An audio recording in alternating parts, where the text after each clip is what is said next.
And Matt, have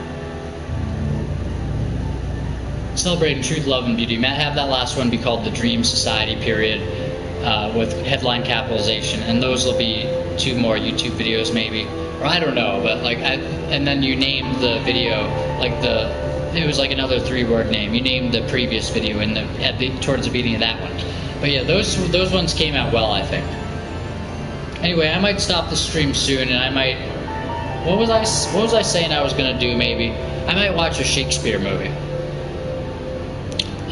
Second best? I thought I was gonna say the second best thing is reading Shakespeare. Second best thing, right? But let's go fucking like Matt. Okay, what are you about to do here? What are you gonna subject us to? I have something for you guys. Hold on. I have something.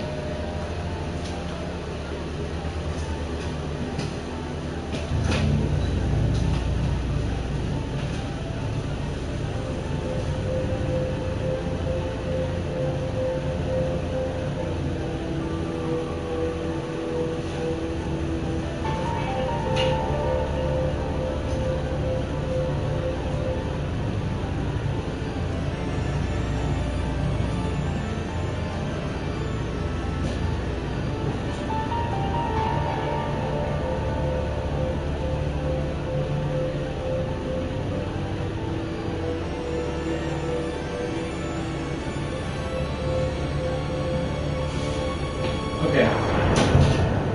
Got it. This is the bonus for anyone still watching. This is your bonus. It's yours specifically.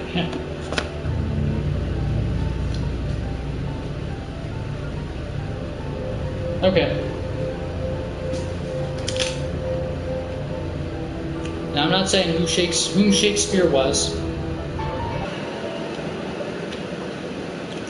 I'm not saying if Shakespeare was a good guy, if he was one guy. I'm not saying he was multiple guys. I don't know.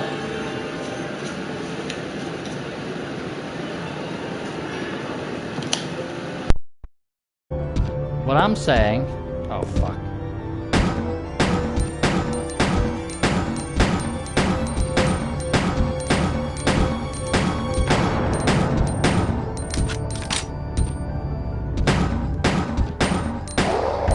Yep. That was about 16, right? Something like that. There we go. What I'm saying is Shakespeare. Okay, let's get out of this. Let's get out of this room soon, so I'm not hitting you with the same music. Or get back to the title screen or something. What a mess. Yeah, what a mess indeed. There's nothing useful here. Electivity period with the period bolded though. That's it. Why is the period bolded? I don't know, but maybe it's bolded for a reason. Where's the typewriter? There's nothing useful here. Do we have a typewriter in here? I'm glad I shot at that guy. It's too dark to see anything outside. But yeah, I'm gonna live a life. I think I'm gonna live a life of like slacker, like fucking fuck it. Bowgun arrows. Hilarious. I still don't have the bowgun. Nothing useful here. We have a typewriter in here? Oh, is this another door? Or is that the first door? I think it might be the first. What's over here then? Oh. Fireplace. Plentiful supply of firewood here. Okay. What's that? Nothing. Really? Okay. Great. You know a band I like? Offspring. You know another band I like? Blink-182. You know another band I like? Sum 41. You know what I like? I like pop punk. I really do.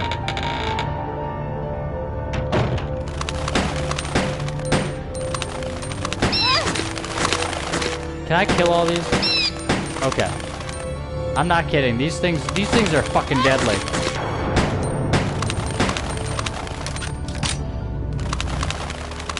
This is like the biggest hazard in this whole room. I'll wait for him to come to me though, and this is a great vantage point. Yep. Okay. You know what? This is actually the perfect... I'm cheesing it, kind of, but this is the perfect vantage point. Okay, come on. I think they eventually will come. If you build it, they will come. Oh, fuck. Oh, damn it. I stopped paying attention right at the time. Okay. Oh, there we go. We got that. How about another one? Come on. We can take another one. I could use a knife. Nah. Because I could just hang out here all day. Fine, fine. Where are you? Oh, maybe they're upstairs.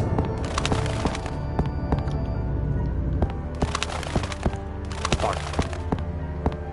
Are they gonna come down and hurt me? Come on. Oh, I did the quick shit. Fuck, dude. Yep. Was that it? Oh shit, okay, this has become a safe room. Great. I think.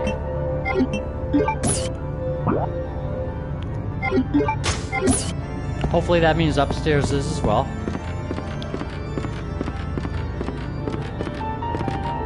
Or are there other tyrants?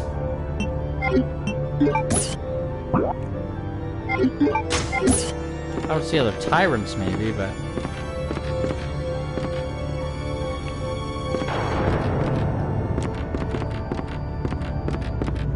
We got any cool shit on this wall? Fucking like Devil May Cry, Capcom shit. You get to read little scary emblem. You know, people give Dark Souls a lot of credit. Devil May Cry and fucking Resident Evil. Capcom games were doing Dark Souls before From Software was doing like cryptic like little descriptions of shit. It wasn't quite Dark Souls, but definitely Dark Souls-esque. Is that first aid spray? Yes, it is. Great. And we have... See, it's all in 3D in this game. Oh, boy. I'm glad I took out those birds so I can check out this area in peace. Look at that girl, man. Crazy. Yeah, but electivity. Basically, don't let fear infect your life. Don't let fear pollute your life. Seriously, that's it. As Synthetic Man said, don't be a coward. If you are driven by fear, if you're basically, if at any point you're about to make a decision where it's like, oh man, like I can't believe this is, oh man, okay, I guess I'll do this. It's like, think real deeply about whether that decision is good or whether you're just being led by fear. And maybe if you fear less, you'll become more effective and perhaps have Synthetic Man style success. And I kid you not.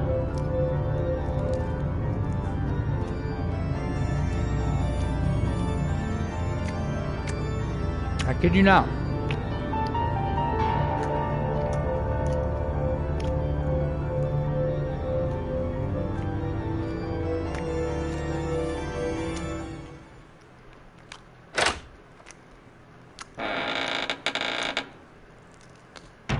Keep focused, brother.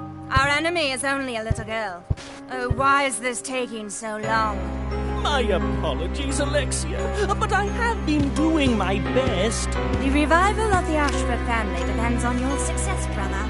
I am aware of that, Alexia. I will revive the family name myself and make you the master of the glorious Ashford family. Do not worry, brother. I will handle them both myself. Who is there? Is someone at the corridor?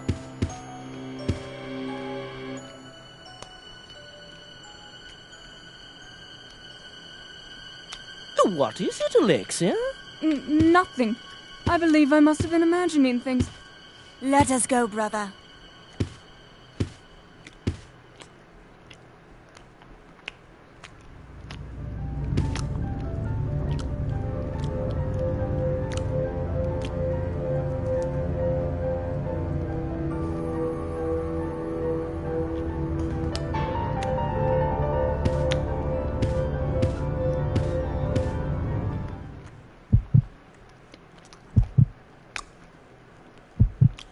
Basically, anytime you're afraid, say fuck you. Say fuck you to yourself. Say like fuck you to like the fear, basically. Fuck you, fear, no. Never.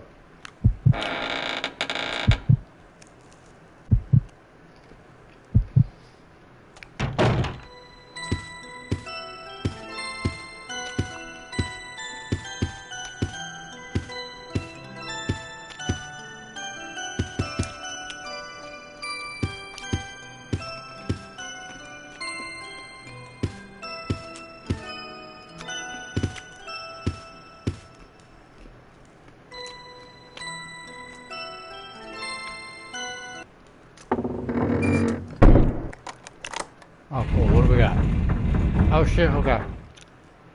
Got a key. Great.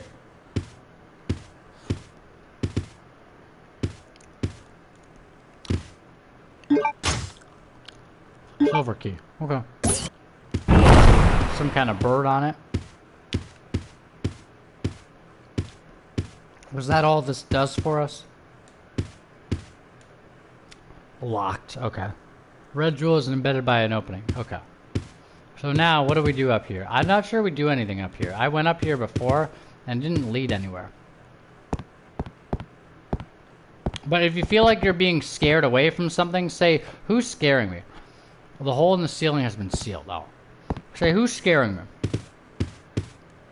What voice is leading me away from what I want to do? Whatever the reason I want to do it. I'm not saying just like go around and say, this is what I want to do and that's what I'm going to do. But like whatever you're doing, what voice, what sense of fear is trying to pull you away from it?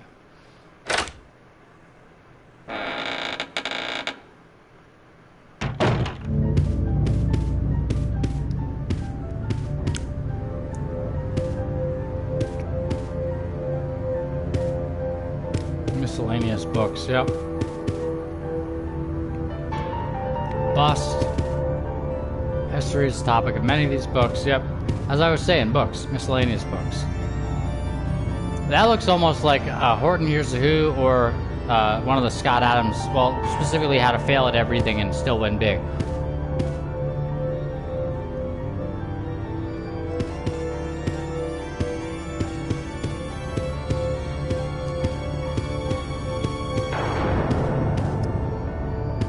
I think I might watch some YouTube. Hold on. Yeah, this might be it. Maybe I'll come back with Code Veronica, because I don't want to go through all this shit again just to see if we can try all this again to find a save room. Common picture, okay. I don't think there's a typewriter in this room, but let's think about it. Hold on. Yeah. Exquisite furnishings decorate the area. There's nothing useful here. Okay.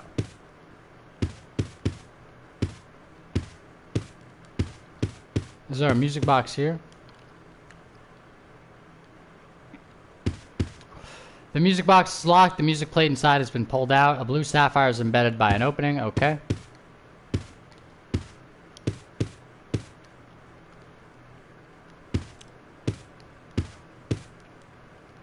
Yeah, no, there's like nothing in this room.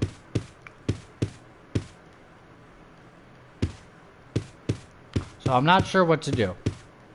This game is sort of brutal. Okay, I'll see you guys later. Okay, bye. Okay.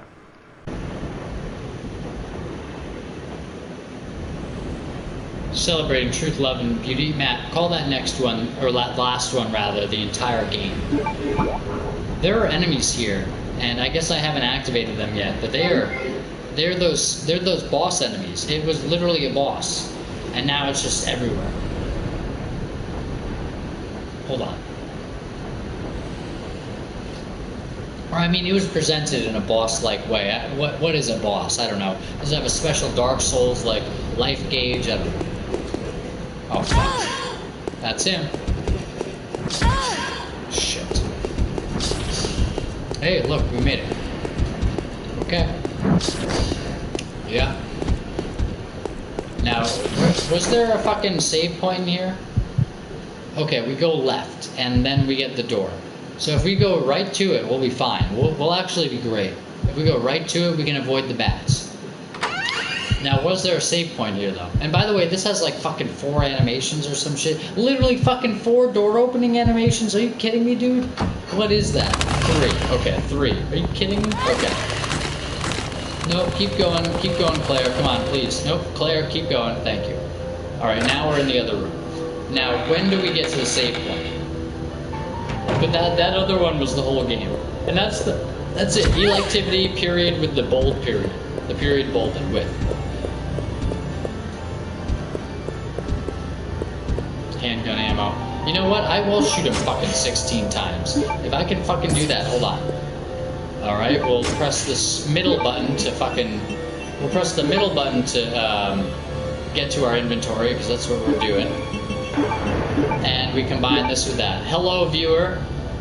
You appear to have potentially returned from the previous stream, so thank you for indeed being like a fucking devoted viewer right now. Great, thank you. We're having some great times with RE Code Veronica. Now, I love to have viewers. One caveat, bots I guess don't really count, and marketers who aren't viewing to view the channel but who are viewing to sell things, they don't count.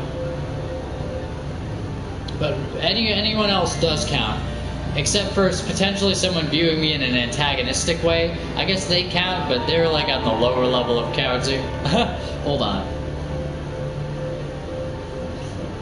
Or sort of like a dangerous way, like a dangerous way to me. That's the lower level of counting. But a oh fuck, we're done, dude. We're fucking done. Get me out of here. I'm a celebrity. Get me out. Are you kidding me, dude? Oh my god. Okay, you know what? We're gonna take him out and regroup if we can. Because notice we don't have health items. Private residence. Yeah, there's no other way out of this room. Even if there were a locked door, they'd have the door, unless it's like hidden, they'd have the door available to see. You know what game I can play on here? You know what game I might fucking stream and wouldn't it be so funny? Resident Evil 4. And what a good game that is. Okay.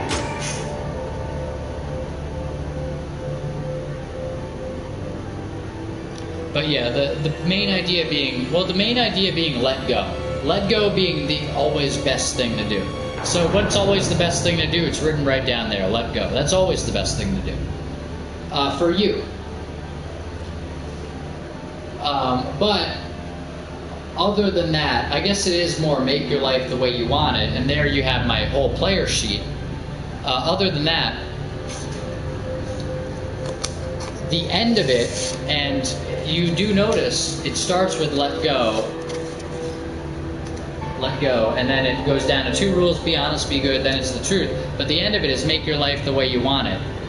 And if you notice, like that is, I didn't plan to fucking like have that as the dichotomy here, but that is the dichotomy in terms of you start with let go, but if all you have to do is take the reins of your life. And what is that? That's making your life the way you want it. And I had a sense of that, like when I like wrote out that phrase, like I had the sense of that phrase and I wrote it down, and it was like that this is the highest teaching.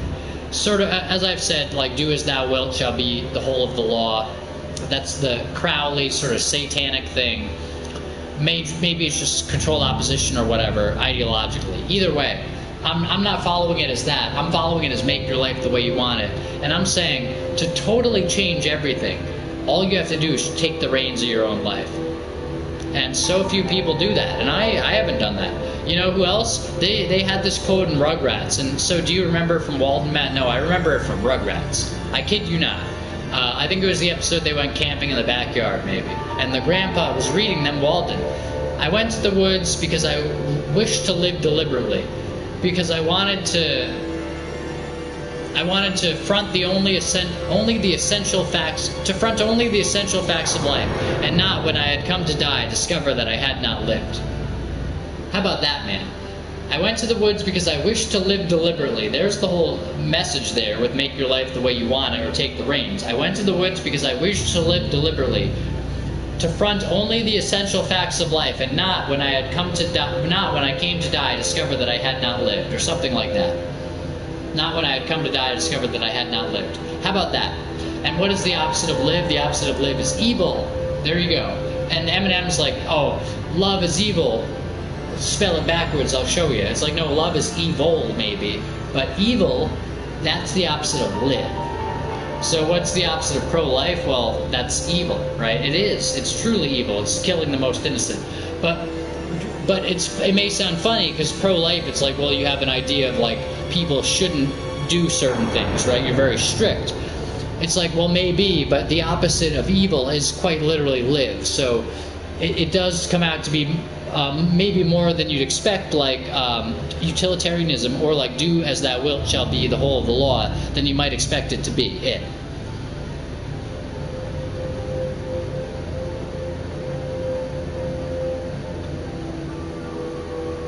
So, on one side you have let go, just let go of all your pain, let go of anything that's bothering you, let go. If you're not interacting with it and it's not physically hurting you, then it goes away, right?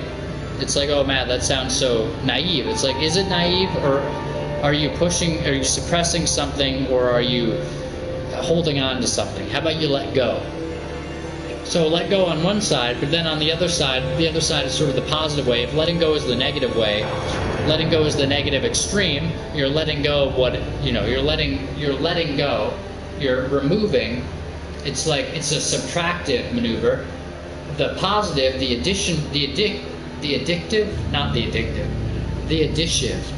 additional. If I said the additional maneuver, then it would sound like the maneuver in addition to. But I mean like the maneuver that is more of an addition type thing rather than subtractive. I think it is the additionative, I don't know. The additionative maneuver is make your life the way you want it. So you're dealing with the whipping gales. You're dealing with what Shakespeare called. In fact, let's read fucking To Be or Not to Be. Let's fucking do it, dude. The outrageous something of cruel fortune. Let's see. Hamlet's soliloquy. Bet you didn't expect this. Okay, let's see. To Be or Not to Be. And I once my dad was like visiting New Jersey or something. And like he had like rented a hotel room, and like he was visiting for some like job thing, but he was like, hey, I'm in town, like you want to come visit me? Because he lived in another state.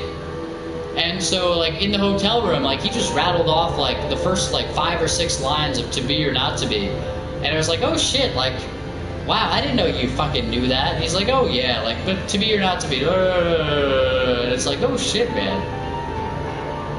Like I think I do give my dad a lot of credit. I haven't talked to him in years. And that's a me problem, that's not a him problem. Or it was like a me thing, not a him thing. But it's like, I haven't talked to him in a long time, but man, like he's a cool fucking guy. But let's do like what he knew and probably a little beyond it. To be or not to be, that is the question.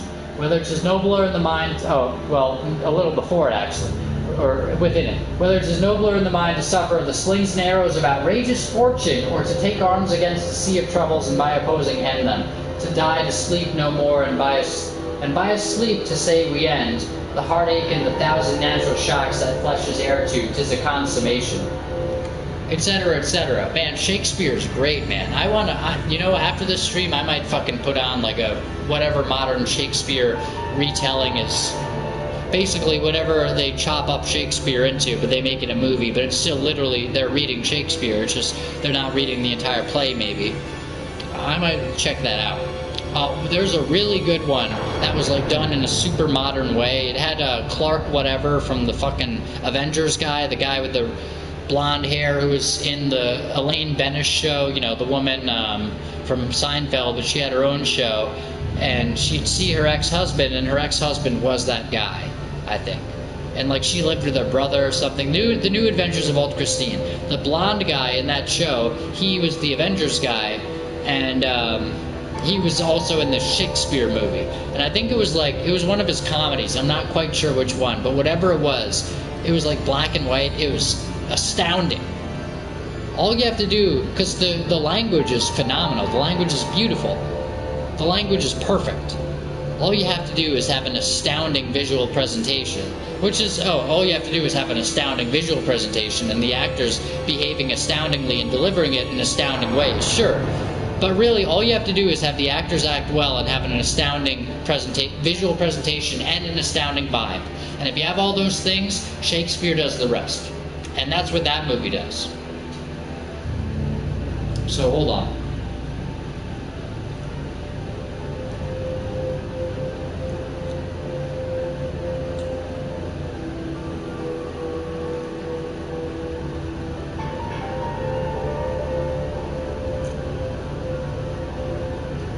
But yeah, like, oh Matt, what's your secret? Or oh Matt, what's your deal? It's funny, on one side of the spectrum you have what's your secret, on the other side you have what's your deal. This is my deal. Let go. Look, you have the little fucking let go card there. LET space GO period. L capitalized, G capitalized. That's all you need. That's all you know. Let go. That is it. That is it. Alright? That's all. That's all you need. And, but whether, basically, like, grab the by opposing end them. Shakespeare. Oh, whether it's noble to suffer the slings and arrows of outrageous fortune. I mean, I don't know if your life is like this, but to me, it is outrageous fortune. It's funny, Shakespeare might have been touching something real there, because the slings and arrows of outrageous fortune, it's fucking outrageous. Perhaps he was writing to someone like me in particular, or like perhaps he's writing to you if you get on a good wavelength with it. It's like, oh yeah, Matt, of course you'd be the person Shakespeare's writing to, right? It's like, well, either way, I feel a kinship with it that I maybe haven't realized earlier, and maybe it's because I've gotten on a better wavelength in my own life, maybe. Maybe that makes sense, but hold on. Because maybe that's something, it's like, so I'm not saying I'm the Dragonborn, I'm saying maybe you can get on a certain wavelength, and then you can be like, oh shit, to be or not to be, it makes sense. The slings and arrows of outrageous fortune, or to take arms against a sea of troubles. And it's like, or there's another option though, letting go. You don't have to take arms against a sea of troubles. Well, I guess that's electivity generally. But you can take arms against them, or you can just sort of let them do their own thing. And it sounds so pat, and it sounds so like, Matt, well, you probably wouldn't fucking help yourself at all saying shit like that. It's like, no, I'm telling you, the two extremes, let go or make your life the way you want it. Those are the two extremes. You can either let go of what's bothering you, or you can take the reins of your life. And the fastest way to do it, but the scariest way, like Synthetic Man said, just don't be a coward, that's it. And he's pretty fucking successful on YouTube, so I don't know. But basically, it's like these people give fucking advice, and then people are like, oh, that's just a fucking celebrity. It's like, yeah, they're just someone who fucking succeeded wildly, and they're giving you fucking life advice? You better fucking pay attention. Maybe. You know, in any case, I'm not saying everybody is telling the truth. I'm not saying everybody, turns out to be on a good path, etc. But what I am saying is, just don't be a coward, that's it. What I am saying is, like Synthetic Man said that, what I am saying is, make your life the way you want it, or on the opposite extreme, let go. But if you're not letting go, make your life the way you want it, and that's the scarier one, but I think that's the more direct one, because you are stepping into your life. You are stepping right into your life, and you are operating your life how you deem fit, without any sense, basically, of the Eckhart Tolle voice in the head, without any sense of basically any fear. The voice of fear, one might say, or as Tony Robbins says, like, false evidence appearing real, etc. Hold on. But it kind of is, really, because it's like, oh, you got the Israel in there, right? Yeah, that is funny, isn't it? Every time you say something is real, you mention Israel. But in any case, and by the way, I watched this Mandela Effect movie, a little bit of it. It's available on Tubi. The first guy's name was, they had them spell their fucking last names. The first guy's last name was La Flamme, like the flame, which is a very Masonic type of name. La Flame, okay. And he worked for the Baltimore Sun or something, and he's La Flame, okay. Then the next guy's last name was literally Israel.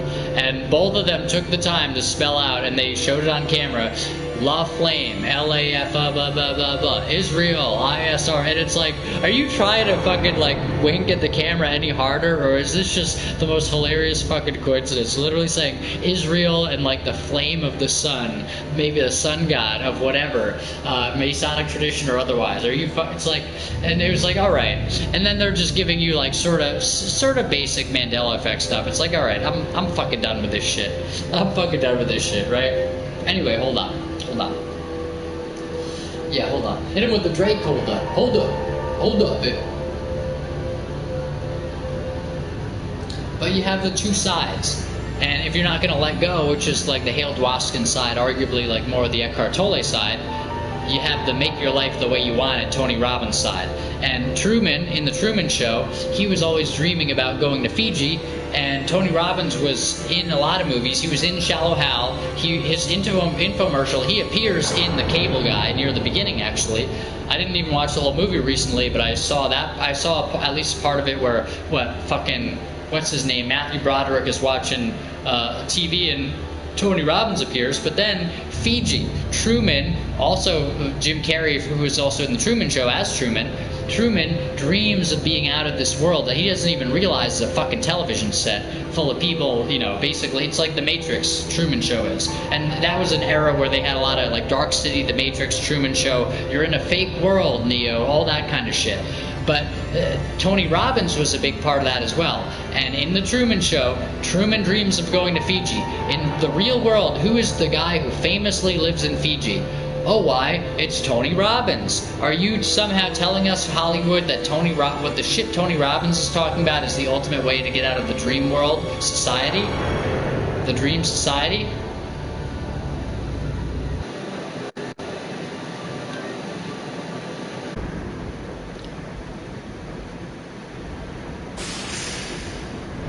Celebrating truth, love, and beauty. Yeah. So yeah, I think things can go really well.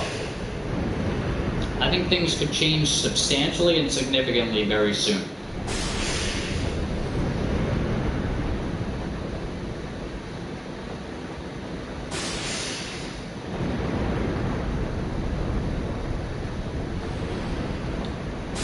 And it's like, well, man, you know, what, you're gonna fucking be a wasteoid or something? It's like, man, I've been putting in the work. I legitimately think I can make something happen on YouTube. It's not that hard to see the pattern of what attracts attention. And then from there, you actually make a good video, but you have it attract attention in a specific way maybe. And then there you go.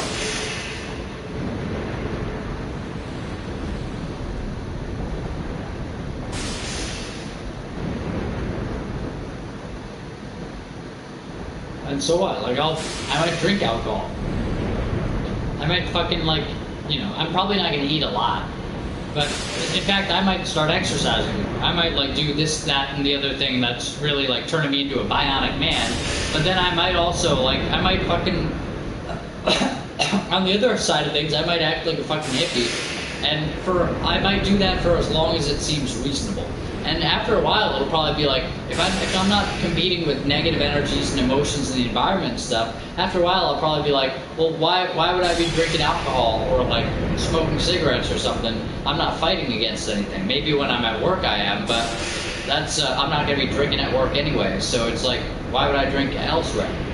It's like, yeah, things could very quickly become here's one of the mind control things, thinking like, oh, because you'd like to drink alcohol or something, that means like it's a problem with you. It's like, think about it this way: if your life changed dramatically, maybe it wouldn't be different. But if the circumstances changed dramatically, perhaps then you would be like, well, it doesn't make sense to drink anymore because I'm not really trying to get some moment of reprieve from like a constant barrage anymore.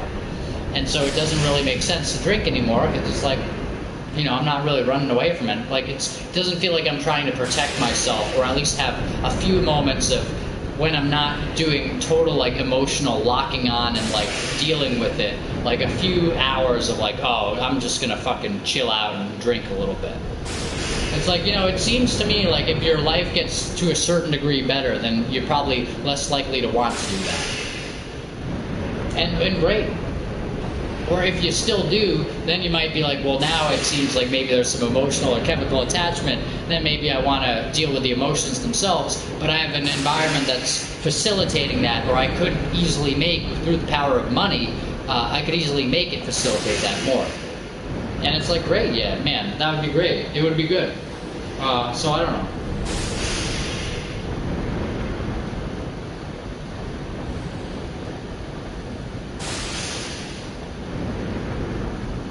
But yeah, I mean, I really look forward to it. It's gonna be like a chillin' like a villain in a Magellan, Dr. Scholl's, whatever.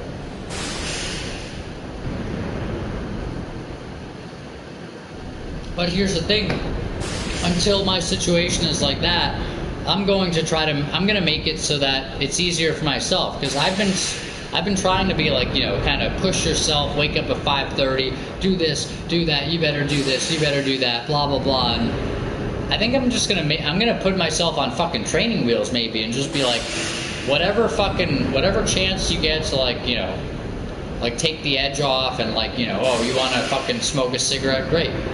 Oh, you want to fucking lie down for a while? Okay.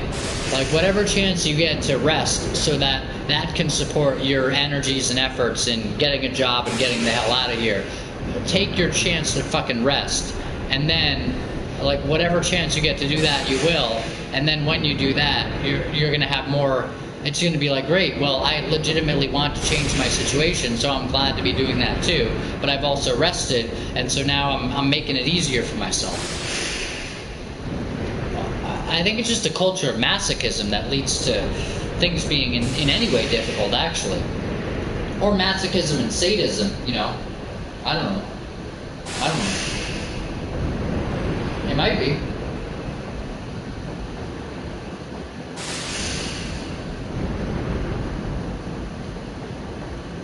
Anyway, yeah. So this is just mostly a chilling stream. Maybe we'll play some of this fucking game. It's a great game. I think we've worn out the Lightning soundtrack. So what? 1971. There we go. 1971. Yeah, we'll turn on the fucking whatever.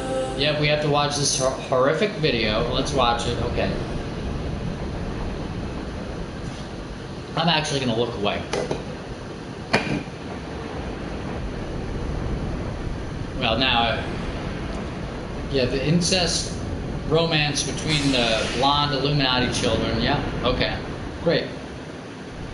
But now it's 1971. You know how I know that? Because fuck you. Because I did the puzzle already multiple times. It's not much of a puzzle, but it's fun. It's not like a hard puzzle, but it basically just tells you what to do, and then you do it. It's fun.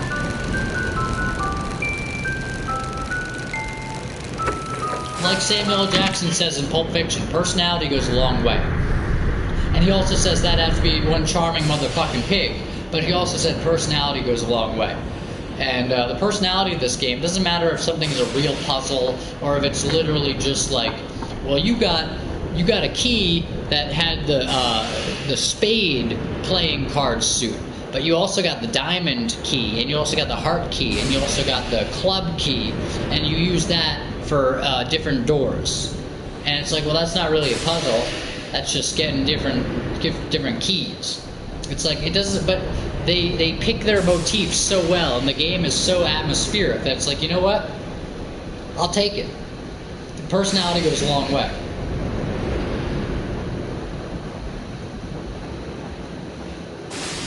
I'll tell you what, Resident Evil has gotten away multiple games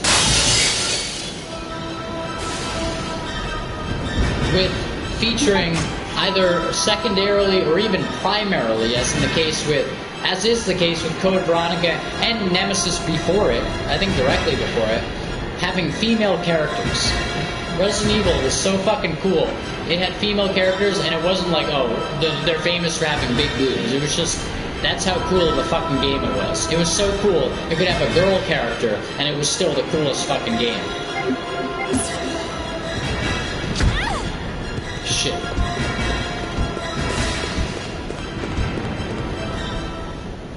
We missed some handgun ammo. Fuck it. I tried it out last stream, or not last stream, but another one. It takes 16 handgun shots to take down one of those guys. You think I'm gonna do that? I'm literally better off seeing how many times the knife hits it. Because the knife actually is apparently super good in this game, because every time it hits again. And of course you have Claire's butt. Just, this is one of the most hilarious games of ever in that regard. Hilarious. Okay, come on. Let's go. Okay. But yeah, just take the reins of your life. That's all you have to do. Literally, that's it. The entire thing, as Tony Robbins says, is stepping up. The entire thing is taking the reins of your life. That's the entire thing. That's the entire game.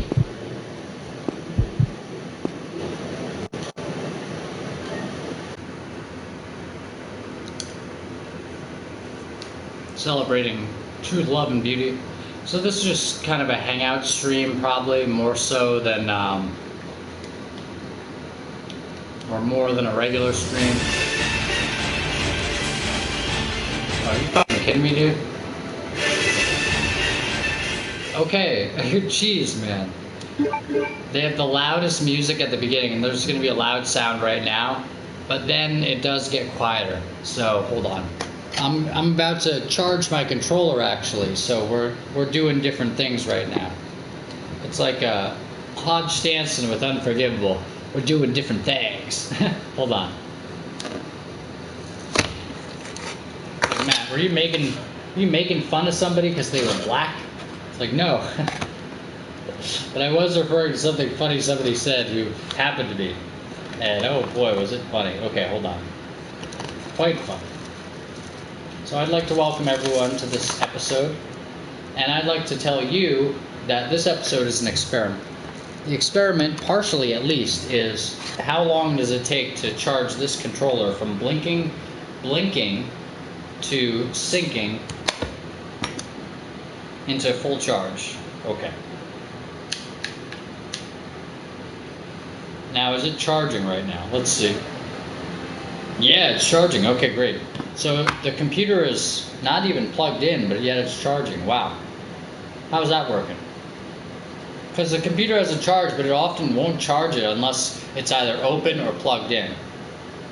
Oh, you know what? No, it's not charging anymore. Yep, that's because the computer gave it a little try, and then I was like, no, you know I don't do that. Okay. Now I turn on the computer, I turn off the sound. Are you fucking kidding me? I turn off the sound. Oh man, and then we try to recuperate from any attacks that may have come our way. Hold on.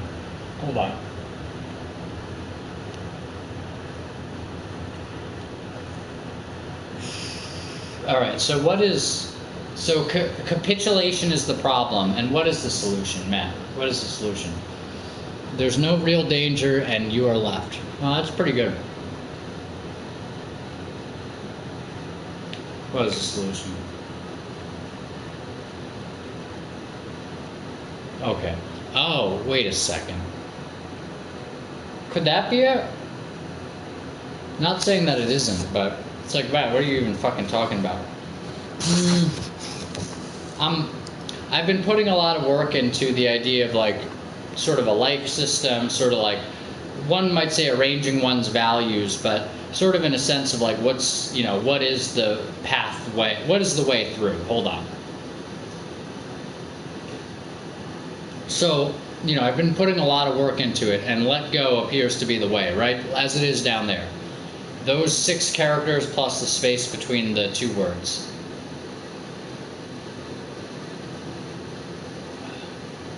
You got 7 plus the space that it all exists within. So there you go. Which is sort of part of the 7, but kind of its own thing. Or it could be seen as separate. It's certainly larger than this one of the 7. That would be the space, right? Even if the space were to go infinitely up and down, still. There's at least one part of it that's not. Yeah. Anyway. It wouldn't be within the column spans of any of the other characters for what it's identified by or as. What are you even talking about, Matt? Oh, believe me, I'm talking. Hold on. Okay, good. We're good. Yeah, so let's think about what I'd like my life to be. Because it's like, well, Matt, you battle with all this shit. What about what you'd like? How about The Secret? The Secret might be the only guaranteed way to change your life, and it's the most poo-pooed thing in the spiritual community, second only to maybe affirmations, which is in itself similar. So let's, in honor of affirmations, let's do 4. Things are going well, things are going well, things are going well, things are going well. Now let's continue our hangout with those affirmations every once in a while if it seems like a good thing to do. Now here's the thing. I think the 7 Habits might be like the book. With Let Go. Let Go is like my main directive, but then the 7 Habits, oh boy. So good, man. So good.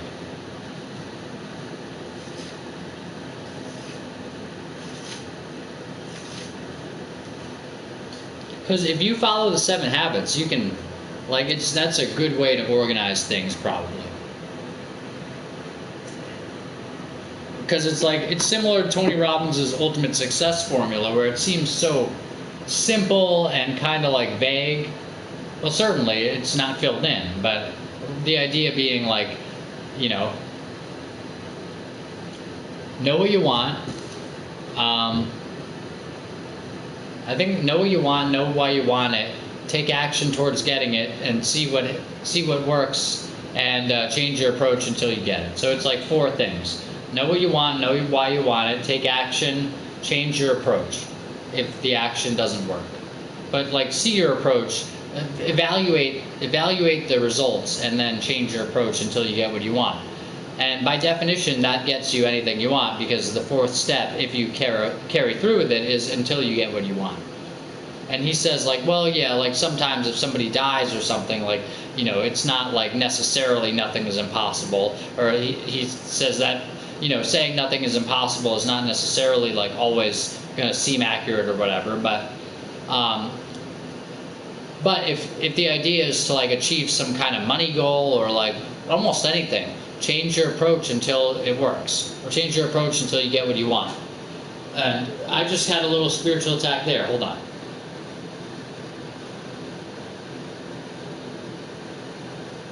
You want to acknowledge it. You want to acknowledge what happens.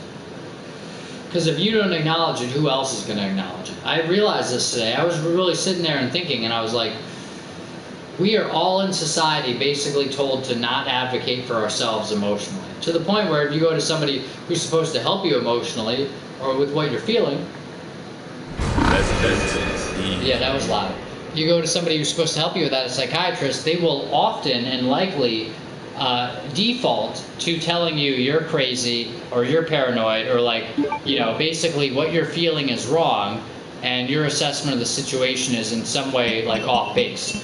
Now, you might say, well, isn't it off base if in some way they're unhappy? Like, couldn't they be, if they didn't feel like they could navigate the situation themselves and they were seeking help, doesn't that indicate that something might be off base?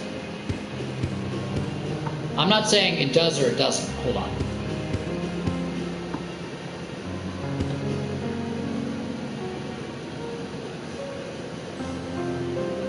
I'm not saying it doesn't or it doesn't. But what I am saying is, nobody in society, like, basically, and like increasingly rarely these days, which is sort of an up and down kind of thing, right? But increasingly rarely, nobody, like, basically, will anybody in society actually care about what you feel. And it might just be a me thing, but I think it seems to me more cultural. Because the saddest thing is, it's almost like they've split apart the paradigms. Because here you go, I went into a store to get like a couple of like alcoholic beverages tonight, like this evening or earlier today. And, you know, often, as with people around here in general, I'll often have bad responses from people, whatever. And, you know, but the person who was like the cashier, like, she, like, I was sort of looking down, and then she kind of like the energy, like, sort of, I was like, oh wait, no, this person, it seems like they're actually giving me some kind of a positive response, like, what's going on? And so I look up, and like, she looks very much like a super like Libby girl, and it's like very, and it's like, man, like, it's kind of sad, because if she, I mean, I don't know, I'm probably following a stereotype to say this, but it's kind of, it seems like it might be sad, because it seems like if she were to be like she seemed like she actually was like kind of nice to me, and maybe she just didn't know who I was. They probably told her after I left, like, oh, he sent some emails to somebody one day, you know. Whatever. But anyway, it's funny though, because it's like, she was like kind of nice, and I'm not saying like nice, like, oh, she's gonna be my girlfriend. No, not anything like that. But I'm saying like just a positive response.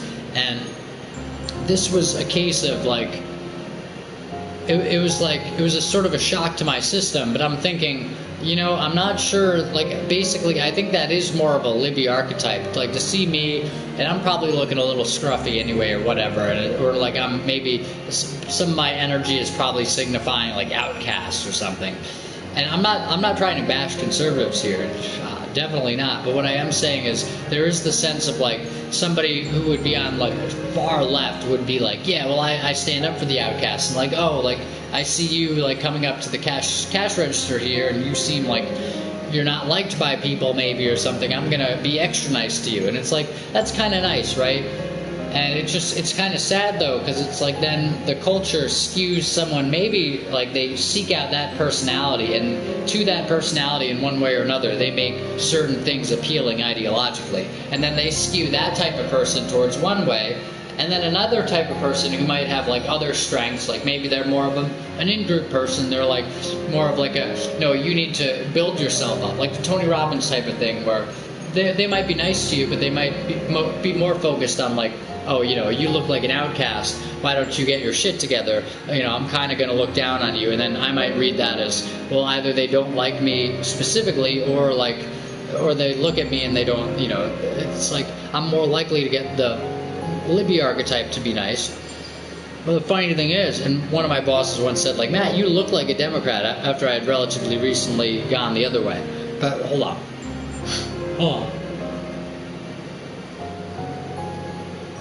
The funny thing is, like, if I were to speak with this person, very quickly and very likely it'd be like they'd be totally against me, unless they were willing to be, like, have an honest conversation. And if they were willing to do that, then I bet you it wouldn't be that way. I don't know, man.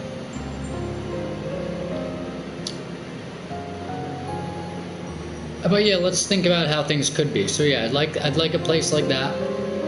You know, a place that's, we'll repeat it. You know, get it, continue circling around.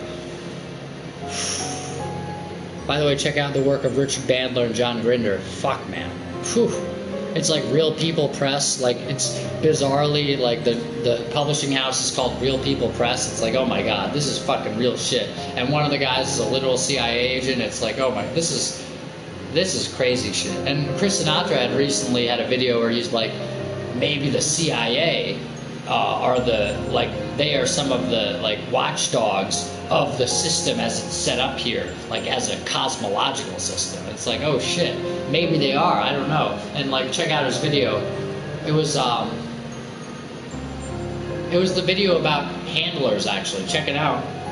Or wasn't that? I don't know. Anyway, Chris Sinatra, quantum businessman, super fucking nice guy, man. Very nice guy, super fucking, like, he might be, like, the most legit spirituality guy in the fucking world. Like, he's like that. It's like, he's very specific, and he might be, like, one of the most elevated people in the fucking world. Or at the very least, he's very nice. But he's fucking awesome, man. Anyway. Yeah, I love Chris Sinatra. Or Chris Anatra. He talked about the Mandela effect, and he's kind of doing spirituality. He's awesome. Now, of course, you know, Alan Watt says they give you your heroes.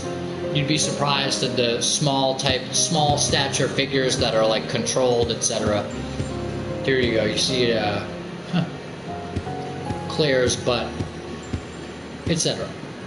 Yeah, let's go look at the books. See, books, what is it? Books on personal development. It's like fucking DDR. Professional books. Like this book.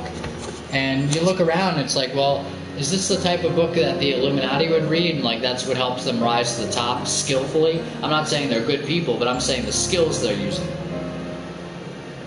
We can only achieve quantum improvements in our lives as we quit hacking at the leaves of attitude and behavior and get to work on the root, the paradigms from which our attitudes and behaviors flow.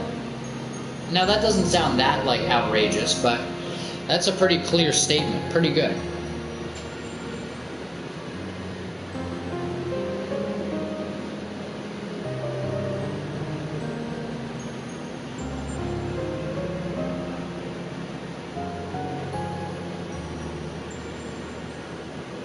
So anyway.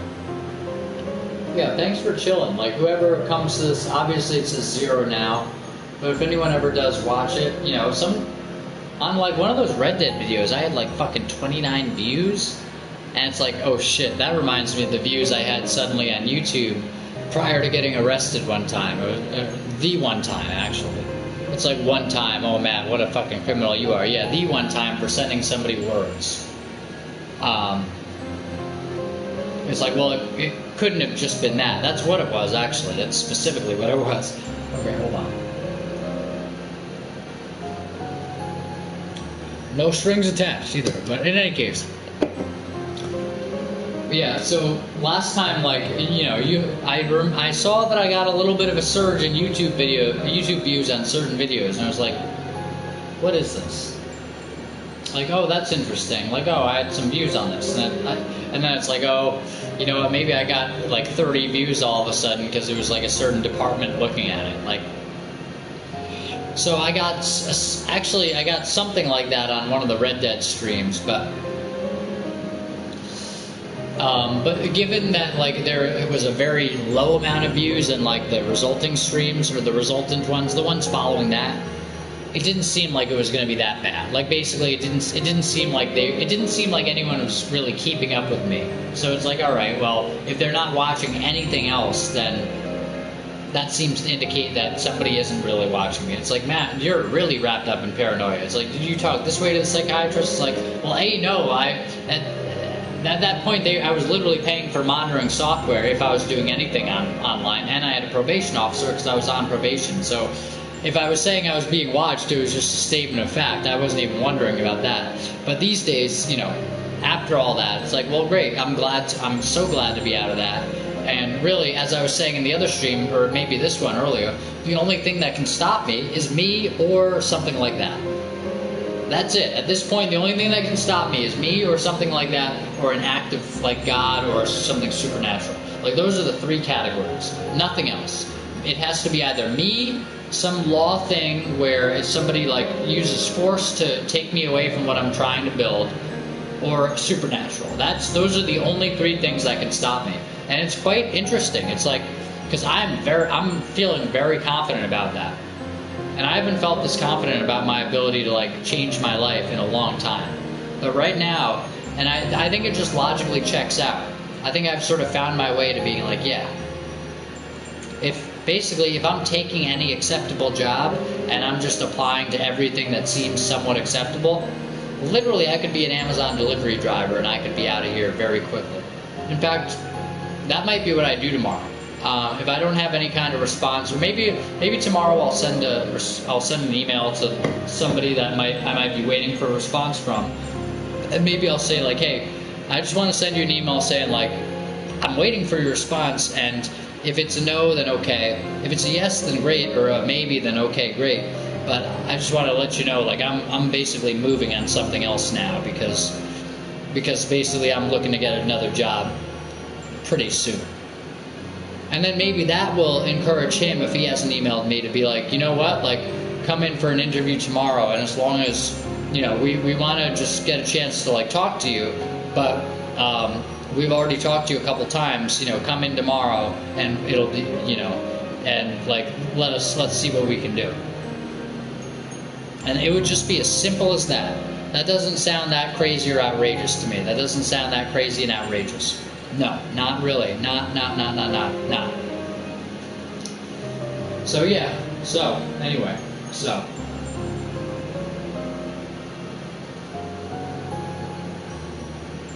Yeah, so electivity is it though. Like, it's literally there for you. It's like the Blind Guardian song, Turn the Page, where they say, come on, take the wheel, there's nothing to fear. The control of your life is right there for you. It's right there. And it's like, well, Matt, I am in control of my life. It's like, but you probably don't feel like it. I don't know. Like, if there's anything that's sort of like internally, I'm not saying externally, but if there's anything that's internally like seeming to block you from doing what you want, then I think you probably are contending with the sense that you are not totally. Like, basically, electivity. Just take the wheel, man. Take the wheel, dude. That's it. That's it.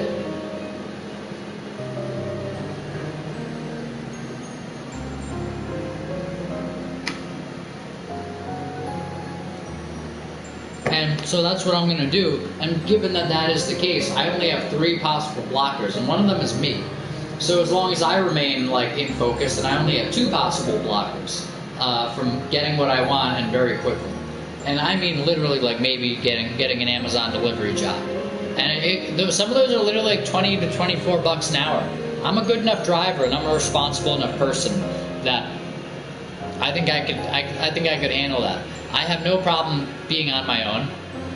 I have no problem fucking sitting in a car and listening to fucking music or podcasts all day. I'm sure they've got their eye on the fucking, I'm sure they've got their eye on the fucking like Amazon GPS or whatever leading them. But basically, I've got no problem with that lifestyle. The only thing I would have an issue with is being cooked by those radio waves. But at this point, actually, literally the room I'm in is above the Wi-Fi thing. So currently, I am being cooked in a certain sense. Like, well, wouldn't you get Wi-Fi wherever you go? I'd actually want wired internet if possible, no Wi-Fi. That would be that'd be like the perfect cherry on top of everything I've said. I'd want wired internet so that I have access to the internet, but it's wired. And then I wouldn't have a smartphone, I'd have a flip phone. Currently, I actually haven't made enough money. Like, when I can, I'm going to switch to a flip phone. But currently, I have a smartphone. Funny.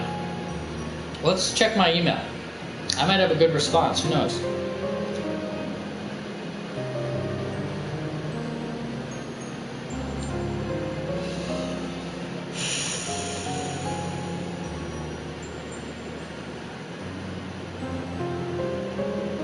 And sorry for overplaying this song. We'll go into another room.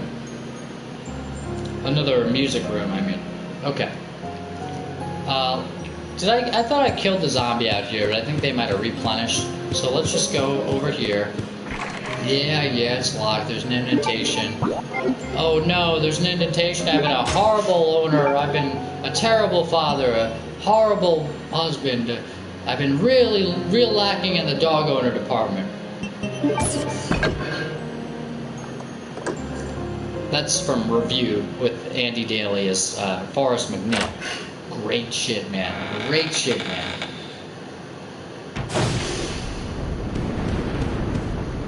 Okay. So yeah, let's hang out here for a while. And good B-roll shit too. So yeah, man. I'm looking to basically go Rimbaud.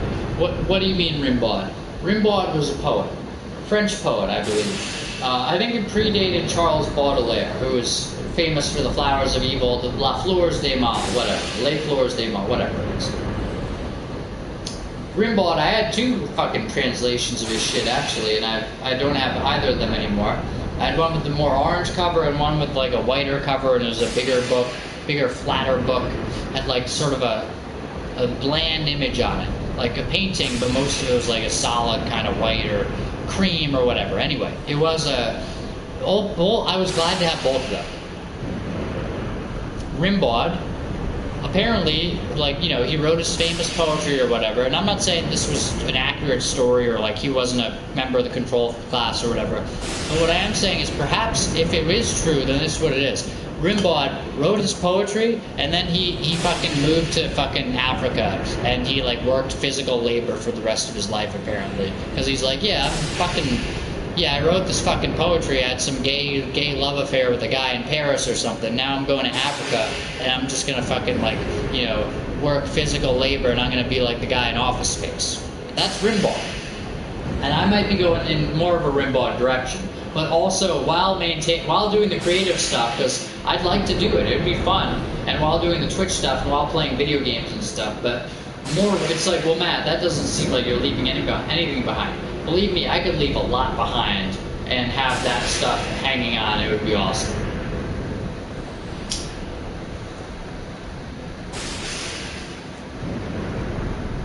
So yeah, man. And I'm gonna be smoking fucking tobacco. I'm gonna be fucking drinking vodka and soda and fucking eating pizza and playing video games. How awesome is that? It's like, what, Matt, are you gonna work? It's like, well, yeah, as I said, I'm looking to get some income source or another so that I can facilitate all that happening, or I'm saying that now anyway. And then it's gonna be great. And You know, you don't need to make, if you can set your life up, you don't need to make an extravagant amount of money to set your life up well. I think I can make enough money to set my life up well. And then fuck it, man. I've been through so much shit at this point, it's like, fuck it. As long as if I don't feel emotionally attacked all fucking day every day, it'll probably feel like my whole life is a Zen retreat. It'll probably be work is most likely going to be the place I face the most emotional difficulty, but then I get to go home, and the time I'm home, I'm like, oh, this is great.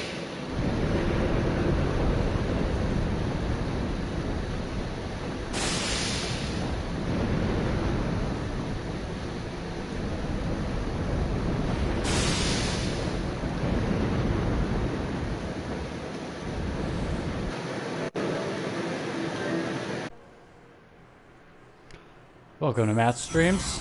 So this is, yeah, Sonic fucking Origins again.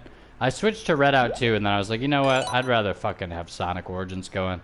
We're doing 20 minutes, or less than 20 minutes now. You know, I don't know. That's when the pizza's gonna be ready, and then I'm probably gonna fucking watch Synthetic Man. But I think I'm going for full freedom. Now, what's full freedom? Well, or I was gonna say I think I'm going for hedonism. Not hedonism at the expense of truth, but I mean, like, basically, while letting go, I'm just gonna be doing whatever I want. And that's gonna actually work out really well. Like, what the fuck do you want to do, Matt? What would you like to do that you haven't been doing? For example, you know, I'd like to smoke cigarettes again, or smoke tobacco. I really would. I'd like to drink more. I'd like to eat more food. Like to eat more, like, you know, just eat more snacks, eat more pizza, whatever. I don't know if I want to eat... I don't know if I want to eat... I thought to say food. That's Freudian. I don't know if I want to eat meat again, but maybe I do. I don't know. But we'd put that one on hold. I don't know. Like, I'd like to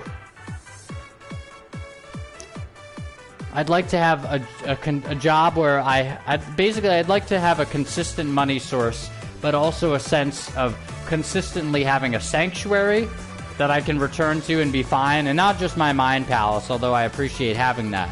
But I'd like to have a sanctuary, but I'd also like to have an income source, and I'd like to have consistent days where I know I'm going to have the time off.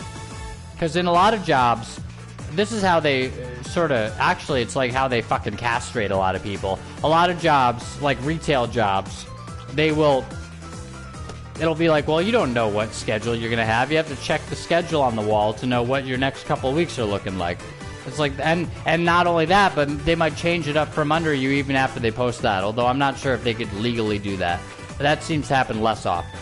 But it's like basically, if they strip you of your ability to have any day that you know is gonna be off, then you're basically, like, unless you're really committed to that job, and like that job is in some way meaningful to you, or specifically giving you something that's like, you know, a really good benefit for that, then you're basically trading away your entire sense of stability at all, because you don't know when you're gonna fucking have your next day off. And it's like, well, Matt, oh, that's a fucking, oh, you don't know when you're gonna have your next day off, boo-hoo, work harder. It's like, no, I'm not saying don't work hard, I'm just saying, if you can't have a clear idea of the time that you're going to be able to devote to whatever other than going to a job you would like to devote it to, if you don't have a clear idea of what that's going to be, then the ground under you is always shifting in terms of your schedule. Quite literally, your boss having a different whim changes what you do tomorrow. And that's fucking, I mean, in terms of the days that you were gonna work, okay. But in terms of the days like that you might have had off, but then a boss has a different whim and suddenly, no, you're working that day, and it's like, and you're basically giving up your ability to say, no, that's a parameter that I will set for myself. Your life is gonna be shifting sands underneath you. And I don't want that. I want to have a consistent, I want to be able to have my environment not shifting. So basically, if somebody's in my immediate environment, I want it to be someone that I know about. Basically, I want it to be someone I invited. And otherwise, I want to be alone. Basically, literally. I want to be alone and have my personal space and my personal, like, basically my personal home-size sphere of solitude. But all beyond home size, like home size plus at least slight surrounding area. Not anyone on the other side of a wall or under a floor or above a ceiling, but like literally just me in that area. And I want to have a consistent schedule. Those are the two things I want. I want income to pay for that. So that's not a want thing. That's more of a means thing. And even the other two things Tony Robbins would say, well, those are means things because those are getting you a feeling of whatever, right? But like I want those at least, like I want to have those features anyway, and then means for that feature, whatever it is. But whatever the means for that feature is, I'd like to have that means fit within Matt has at least 2 days in a row off that he can count on those days being the same every week. Essentially, I want a consistent weekend. That's what I want. And it's not too much to ask. It's like, as a kid, it was like I was staring down the barrel of a whole life working 5 fucking days a week. And you have a paltry fucking weekend, and then what? You get to decide when you take like whatever days off you had for the year, right? And maybe you have a job where you get like various weeks off, or maybe not. And if you don't, then it's like what? So you have some weekends, but then in a job where you get less time off, you're probably less likely, because you're probably lower paid, etc. You're probably just generally less likely for that job to have. You're less likely to have in that job a schedule that you can count on so that you can direct your own life in the days that you don't have work, and really so that you know which days you're going to devote to work. It's like otherwise, the entire fabric of your life is always up to somebody else's whims. So, what I would say is I want my life to have, I want to be either in control or in knowledge of what my time schedule is going to be. Yes, time is a dirty word, I know, in spirituality, but what my schedule of activity is going to be. I want to at least have a clear idea of what the parameters are for my income hours, and then I'd like to have at least 2 days off per week, at least on a normal week. I'd like to live on my own in as dirty or small of a place as possible. Not as possible, that's funny, that might be Freudian. But I'd like to live on my own as dirty or small of a place as need be. Oh, how much time have I been fucking doing? Well, you know what, maybe this doesn't tell me how long well, you know what, I can go on my computer. I'd like to live on my own, and I'd like to have enough money where I can pay for internet access and like electricity and some food. And that's it. Because then, if I have all that, I can make extra money to pay for more food. If I have all that, I can get whatever I want. And it's like, it may seem kind of... What? Did Synth end his stream? Are you fucking kidding?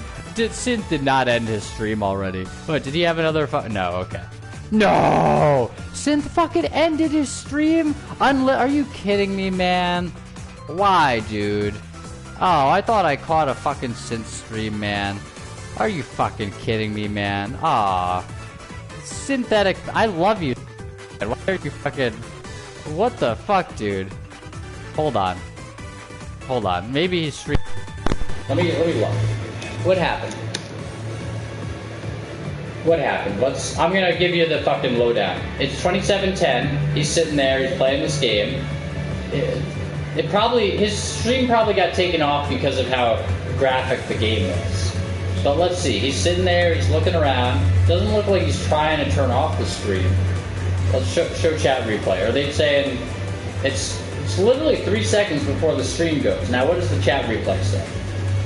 Okay. And what? Are you fucking kidding, dude?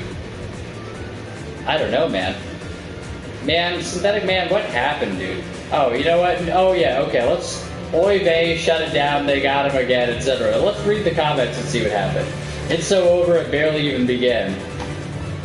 I got there. This was like maybe the first Synth stream. Maybe not the first, but this is one of the few where I've gotten there and like sat down in the stream for like within the first 5 minutes. Oh my god.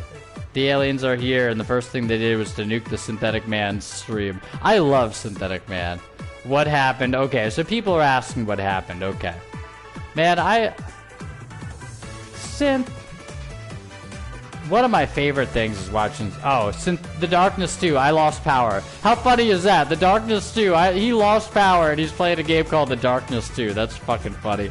Okay, and it's like, wow, Matt, that's a big synchronicity. Yeah, that is a big synchronicity, you know, except it's not a big synchronicity in terms of if you pay attention, that shit happens literally constantly.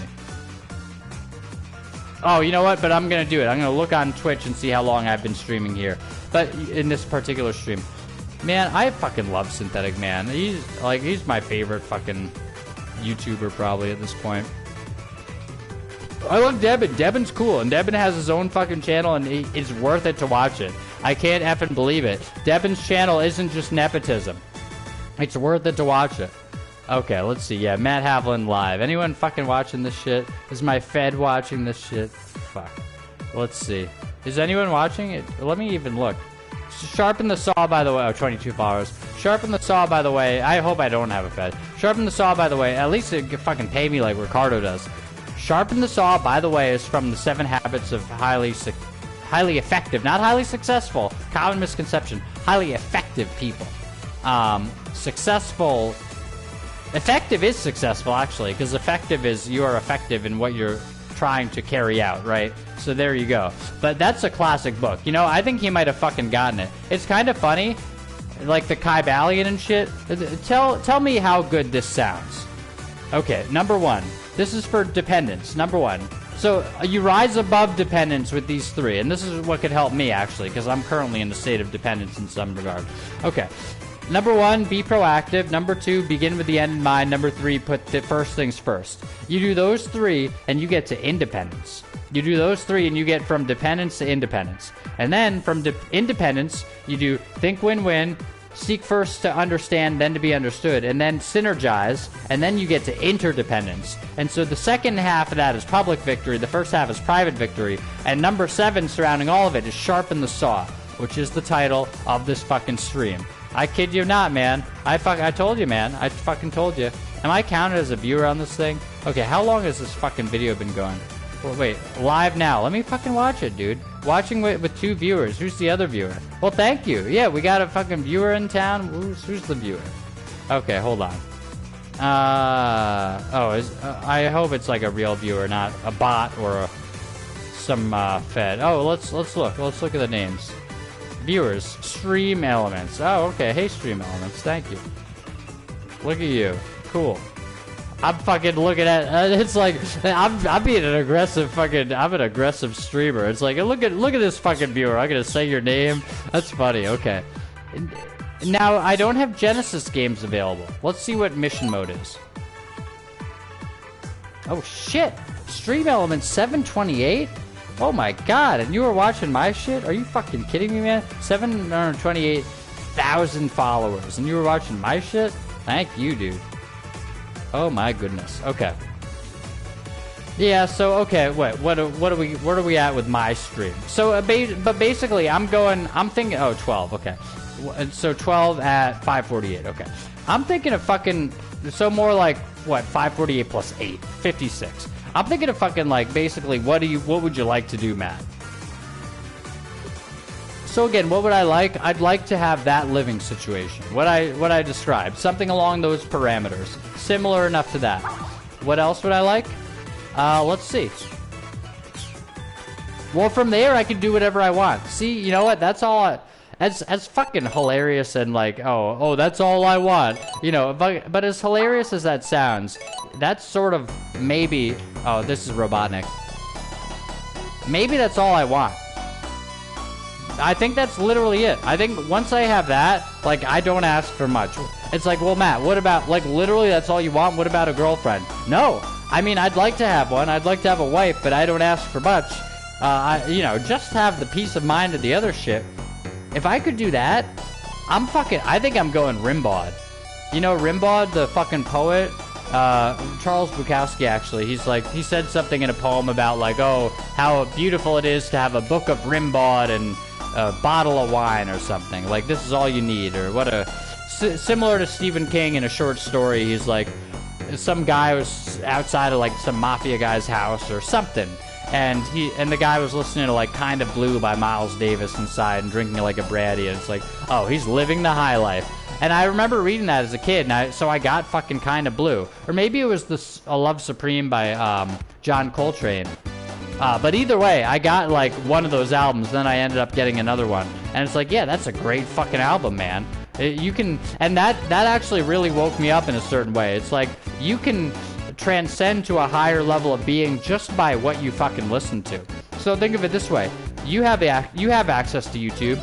I bet you there's not a fucking fan video, a legitimate video probably from an account called Miles Davis with a blue fucking check mark that has Kind of Blue available to you right now.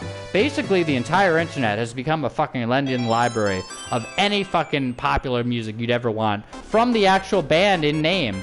You know, it's sad they're sort of extorted into doing it, because if they don't, often another person puts it up, and it's like, well, I guess it's like, well, we might as well get it up. But the thing is, if you do have it up there, unlike Prince for a while, like Prince and the Beatles, it's tough to find them. Prince, the Beatles, and Disney. But it's like, if you do have your music available on YouTube and shit, then people people who are gonna pay might end up paying.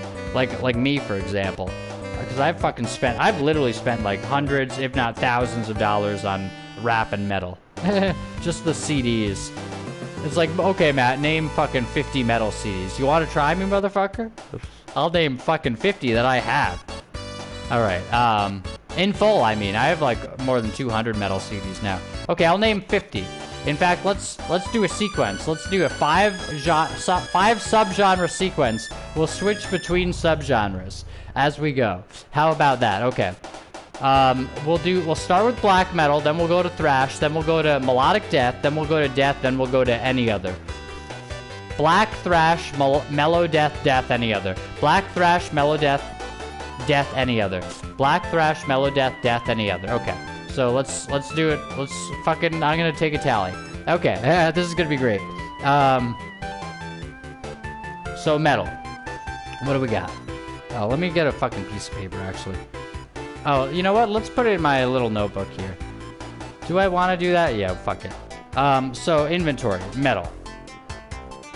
Black thrash. In fact, I'm gonna put what? Black people? No, I mean black metal. And in fact, that's probably the whitest metal genre by demographics. But let's see, hold on. It's like, oh, this is a dangerous guy. We're watching him. We're the cops. He's a dangerous man. Yeah, talking about how many white people. Well, that is dangerous. That's an extremist. Oh god, hilarious. Okay, mellow death, and not Megadeth. Megadeth is actually thrash. If anyone's such a fucking noob. Okay, and then all other. Any, all. Okay, good. So we're gonna do it. 50 in a row, alright? And we're gonna do this before the pizza's ready. And actually, it's a bit of a time limit now. Let's see what time it is. Okay, so we're looking 56. Okay, we got 3 minutes. Can I do this in 3 minutes? Okay, quick. Black metal. And melodic black is fine, or atmospheric black, we'll count that in black. Okay, first, War Against All by Immortal. Okay. Thrash. Rust in Peace by Megadeth. Mellow Death. One Cent from the Golden Hall by Amon Amarth. Death. Scream Bloody Gore by Death. If you count that. Any all. Number of the Beast by Iron Maiden. Black. Did I say Philosophy? Fuck it. Exercise in Futility by McGuire. Thrash. Countdown to Extinction by Megadeth. Mellow Death. Fucking Hate Crew Death Roll by Children of Bodom. Death. Fucking Leprosy by Death. Any or all. Power Slave by Iron Maiden. Matt, you're just doing the same shit over and over. Let's see what I do. Black. Fucking what's that Darkthrone album? Fuck, man. What's that Darkthrone album, man? Are you kidding me, dude? Oh, Transylvanian Hunger by Darkthrone. Thrash. Kill 'Em All by Metallica. Which is mostly a Dave Mustaine album. Mellow Death. Versus the World by Amon Amarth. Death. Butchered at Birth by Cannibal Corpse. Any/all. Symbol of Salvation by, oh yeah, you pulled that one out, man. Yeah, I did. Symbol of Salvation by Armored Saint. Okay, I got that as a recommendation in jail, actually, literally. He was a cool fucking guy, too. Okay, we're at 5:54. We can keep going. We may not make it. Black. Light in the northern... Wait, a fire in the northern sky... It's either a light in the northern sky by Darkthrone or a fire in the northern... A blaze in the northern sky by Darkthrone. That's what it is. Thrash. Oh, shit. I'm Toxic Holocaust. What's the album? Fuck, man. Okay, fine. Weapons of Tomorrow by Warbringer. Okay. Mellow Death. What? Jom's Viking by Amon Amarth. Yeah, we are continuing with Amon. I love Amon Amarth. I'll give you another one. Stigmata. We're counting that as 5, though. Okay. Stigmata by Archenemy. Okay, Death. What? If you don't count that, just regular Death. Just Death. What is another Cannibal Corpse album? I only have one by them. I'd like to listen to more of them. I like Cannibal. I really do, actually. They're good. I have Butchered at Birth, though. Death metal. What is regular death metal? Okay, Altars of Madness by Morbid Angel. That's good enough. And then Kingdoms... Fuck it. Wait, no. Gateways to Eternity by Morbid Angel. I'm not quite sure. Oh, The Covenant by Morbid Angel. Fine. I'm not quite sure about the wording elsewhere. Okay, any all. Let's do a couple Iron Maidens. Brave New World by Iron Maiden. That is progressive. Maybe it's heavy metal. What else by Iron Maiden?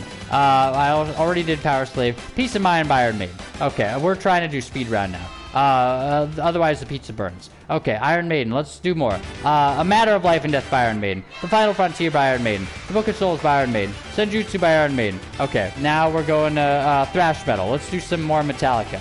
Whatever their thrash albums are. Ride the Lightning by Metallica. Master of Puppets by Metallica. And then, okay, Any and All. Black Album by Metallica, if you don't consider that thrash. Mellow Death, let's do another Mellow Death. Slaughter of the Soul by At the Gates. Mellow Death, let's do another Mellow Death. Searcher Rising by Amon Amarth. Deceiver of the Gods by Amon Amarth. Berserker by Amon Amarth. The Great Heathen Army by Amon Amarth. Fate of Norns by Amon Amarth. Twilight of the Thunder God by Amon Amarth. The Avenger by Amon Amarth. The Crusher by Amon Amarth. Okay, 1, 2, 3. Okay, we got some good shit there. Okay, how about black metal? Back to black. Okay, we got whatever. We got fuck. Wait, what is it? Alpen Pass by Minenwerfer. Okay. We have fucking what? We have oh shit, man. What is Ask EP? It's an EP. Okay, fine. How about Ikat? Shit, whatever. Mysteries Dawn Satanis by fuck whatever. Grand Declaration of War by Mayhem. Fine. Black metal, if that is black enough for you. That's not quite black. Okay, let's do one more, and then I go get the pizza. Pure Holocaust by Immortal. What do we have for timing? We had 4 plus 3, that's 7, 10, 11, 12, 13, 14, 15, 16, 17, 18, 19, 20, 21, 22, 23, 24, 25, 26, 27, 28, 29, 30, 31, 32, 33, 34, 35, 36, 37, 38, 39, 40, 41, 42. That 42 is the answer to everything, and fucking what? The fish thing, the Hitchhiker's Guide, Galaxy.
I don't know if my voice is gonna keep going. This is a test, but I'm cutting up the pizza.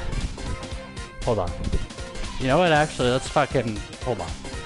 I'm gonna drink a little bit here. I told you I'm fucking going hedonism. Hold on. I'm going freedom. I'm going let go. Basically, I'm going let go and then everything else that I want.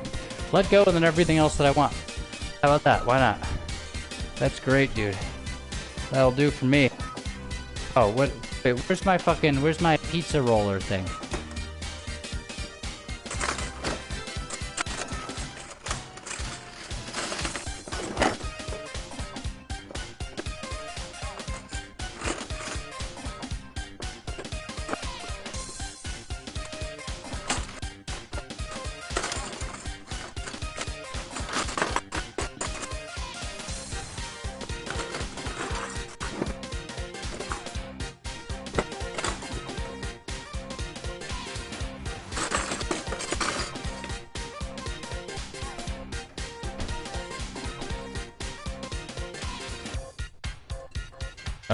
Okay, can you guys still hear me? I found my pizza roller, and it's gonna be a great night. You wanna get fucking Matt? Well, there you go. This is it. Maybe I'll get a call the next one drug stream. That'll be so funny. Oh god. Oh, and I have my fucking golf ball there. There you go. That fucking golf ball was a good omen. How could a golf ball be a good omen? When you get to the point where you realize how a golf ball could be a good omen, and then like how it might be, you know you're fucking, just like I said, when you get to the point where you're like, I hope I'm paranoid, you know shit's fucked up, you know you're fucking on the right track when you get to the point where you're like, yeah, that golf ball was a good omen. And here specifically, it was a golf ball with certain numbers on it, etc. It wasn't just if it was just a golf ball totally unmarked, it might not have been the same. There was a golf ball that had certain numerology going on, etc. But nevertheless, I mean, I get that numerology shit all the time, man. It's fucking nuts, dude.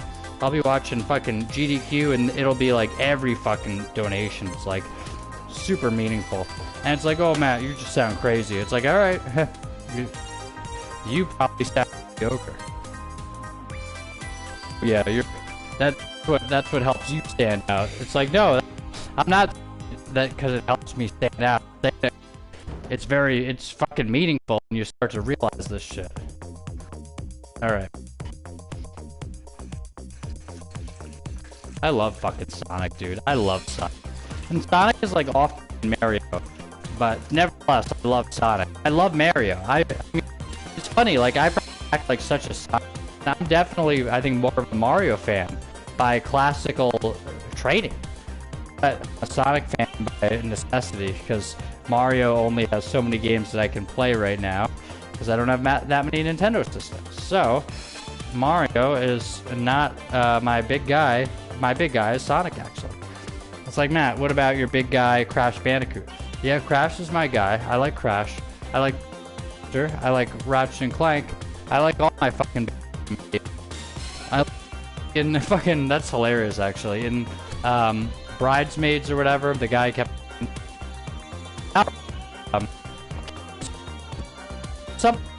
And I'm looking for some beautiful.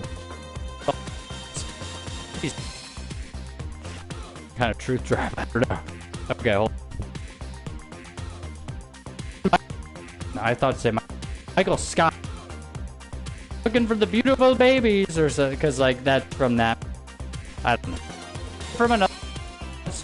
Basically, whatever movie it is, it's a fairly famous one, and I think it's Vince Vaughn who keeps saying that sort of bizarre phrase. Looking for some beautiful babies, and it's hilarious. Fucking Vince Vaughn. Like, oh boy, you have the balls to fucking say that shit. People are gonna, whatever agenda's going on that this stuff came out, or if it's not, then it's, yeah, no,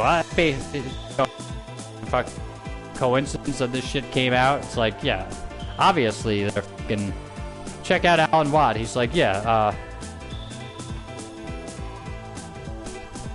he's like, after a while, they're going to be pushing bestiality. You know, they had fucking meetings about this, apparently. They're going to push bestiality after they push this, after they push that, whatever. And they're doing it. They're now pushing, with the furry stuff, they're pushing bestiality. Okay. So now I'm good. Yeah, so electivity, basically. That's what it is. And here's the thing, then it gets very close to what one might deem Satanism. Hold on. And, you know, what I would say is, on one level, like, real quick, right up front,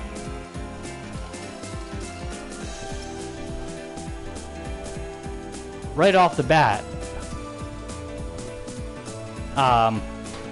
you have to ask yourself, what is controlled? You have to ask yourself what's controlled. You don't have to do anything, but you do well to ask yourself what's controlled. You also want to ask yourself what is controlled opposition? Like, what's meant to look bad, but it's actually like a good thing, and they're kind of like with white people.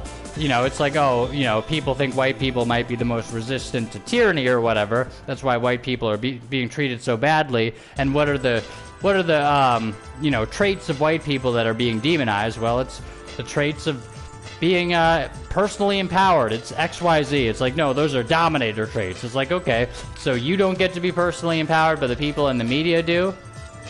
No, that doesn't make sense. But so they dominate and demonize a group of people, and they have that group have various traits, and then those traits are demonized and the people are demonized. Huh. Maybe each generation they demonize the group that is most likely to be able to succeed against the propaganda. And so right now, I guess it's white people. You know. Not saying that it's just like the purview of a certain race. I'm just saying, you know, that's who's demonized. Hold on. Oh, yeah. Oh, yeah.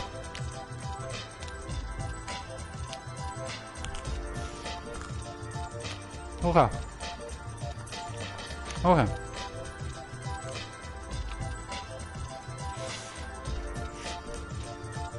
Yep. Okay.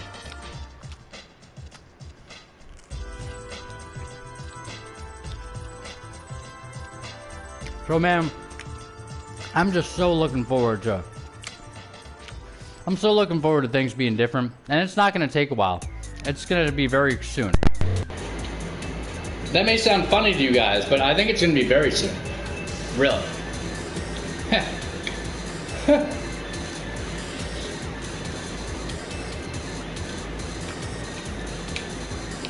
Because it doesn't have to be that much different for it to be a shitload better.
Now tell me, all you normies, what's wrong with drinking a tall boy and eating some fucking pizza?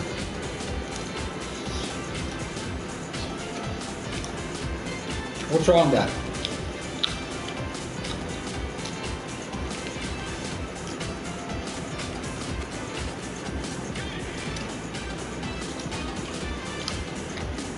Maybe soon off smoking a cigarette. What would be wrong with that?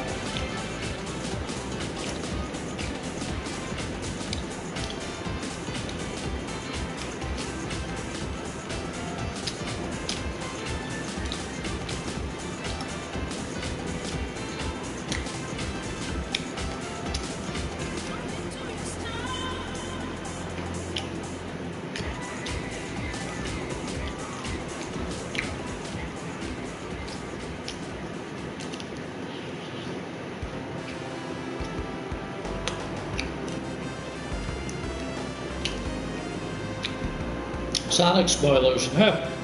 Don't look at the screen.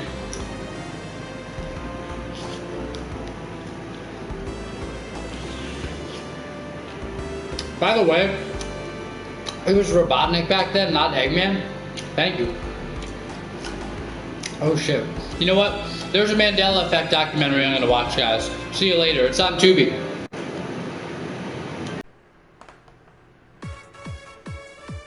Hey guys. So we're celebrating Truth. Oh really? Gameplay recording paused? No way. What? Okay. Is it paused? Only my what? Oh, it's science. I thought. Oh, both microphone. Tell me, is gameplay paused or not? Okay.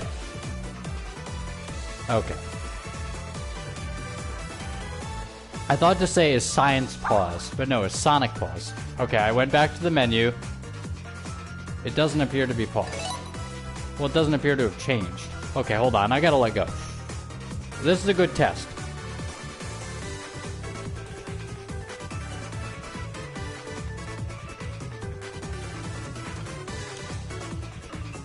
Can I just let go and feel okay? Because the world doesn't deserve my suffering.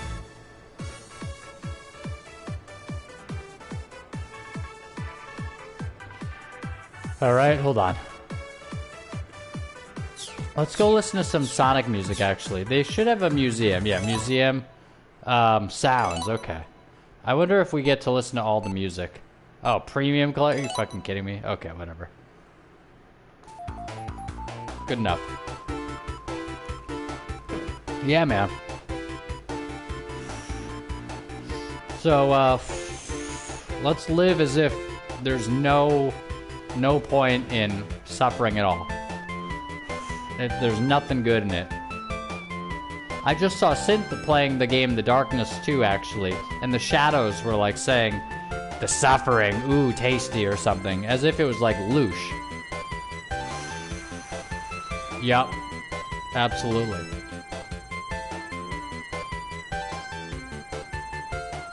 Well, there's no point, man. Just fucking...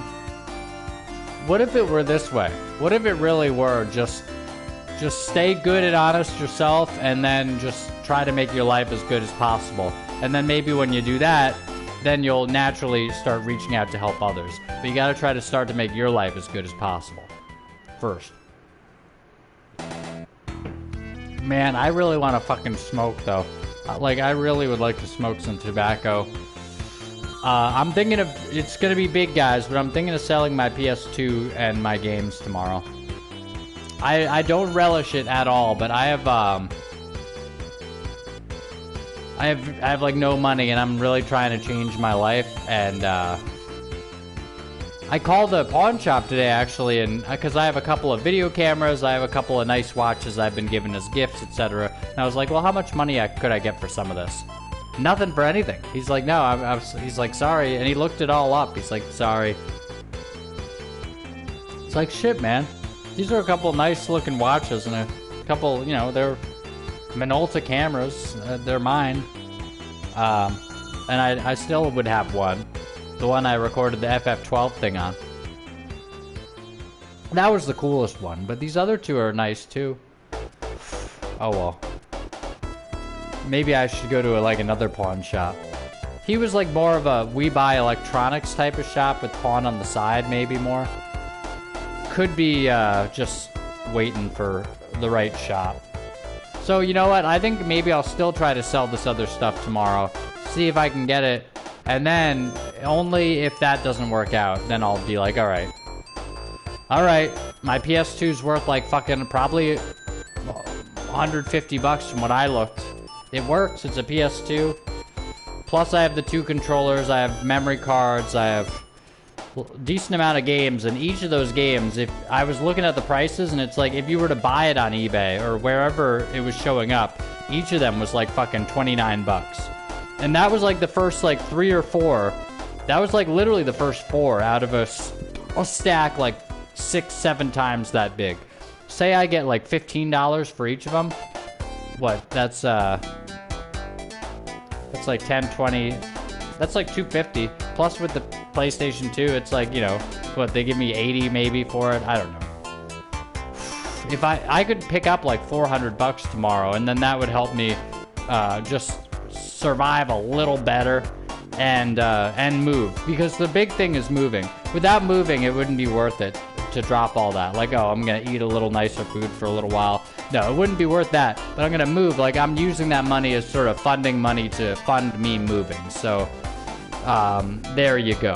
Either way, I plan to be moving very soon. After today, I'm going for broke, and I'm taking whatever the first acceptable job is. Acceptable meaning, you know, acceptable, but perhaps some of the criteria might be that it fits my moral strategy a little, and that it is good, and that it's enough for me to live on, and hopefully live outside of the state I'm in. And that would be fine, man. I mean, it shouldn't be too hard to find a job like that. Like, seriously, like, hold your nose, Matt, and get whatever job. Like, at this point, get whatever the job feels like. It feels like you're making a big mistake, whatever. Hold your nose, as long as it's not one of those salesman jobs where it's like you get cut after selling something door to door and you don't make enough sales and you don't feel good about it and you're basically begging people to buy something. It's like, you know, or you might be. As long as it's not one of those where it's basically not a job. I mean a real job. A job where they're making money without you being like moving heaven and earth to sell people on some solar idea. So hold on. I'm not saying solar power salesmen are bad necessarily. They could give you a good fucking deal on something that's going to give you a good deal. But if people don't want it, they don't want it. Or they certainly don't want to be sold it door to door probably. Anyway. You know, if they don't know about it, some of them might be like, yeah, but then they might not even be the owner of the house. They might be renting, so. Anyway. Yeah, I think I can put my life together very quickly, though. And then, like, the thing is, at this point, like, I think I might be going into just, hey, Matt, get like, some place to live that's your own. Go Steven Pressfield with it, turning pro, where he had this little, like, shed-like area that was basically, like, didn't even have electricity or whatever, I don't know. Like, one of the doors wasn't there, I don't know. You know, whatever. Like, just, like, a dog fucking came and lived with them or something from the wild, I don't know. Whatever. But basically, like, fucking slum the shit out of it, as long as you can, like, you know, probably with an electricity connection and internet, though. And then because you can slum the shit out of it pretty good and still have electric and internet, and if you can do that without having people on the other side of a wall, then it doesn't matter how picturesque or not it is. It's an improvement for me. It's an upgrade, and it would actually feel like such an upgrade. It would feel like winning the lottery. So that's gonna be great, man. So that's not too far away. So, you know, basically whatever I'm feeling, however awful I'm feeling right now, it's not too far away for me to get out of there. The only real thing that's standing in front of me now, because I feel so confident and courageous about it, and sort of like, you know what, either way I'm doing it, whether or not it feels like intuitively it's checking out. It's like, as long as it checks out where it's not me selling something that I disagree with, then either way I'm doing it, right? The thing is, though, the last thing I have to contend with is the last thing I had to contend with last time, actually, where I was about to get my life in order, and then that's when I was picked up and taken to jail for sending emails. Now, it was after I sent the emails that I was starting to really get my life in order, and I was getting interviews, or I had one, but then my car, like, kept breaking down, and it's like, so I couldn't drive the interview. Very interesting timing. That, you know, imagine if I had moved and then I was arrested in another state, it would have been a bigger mess, so. But the thing is, the one thing that could likely stop me at this point, other than me, would, like, specifically, other than me just saying, no, I'm actually not making that decision, the one thing that could stop me at this point, or I'm not following through with it, because I've already made it, kinda. It's not one of the firmer things I've ever said, but, like, I'm basically in that mode right now, actually. And the only thing that could really stop me, other than me turning around from it, is, some fucking group of armed people, violently armed, coming to my house and taking me away again.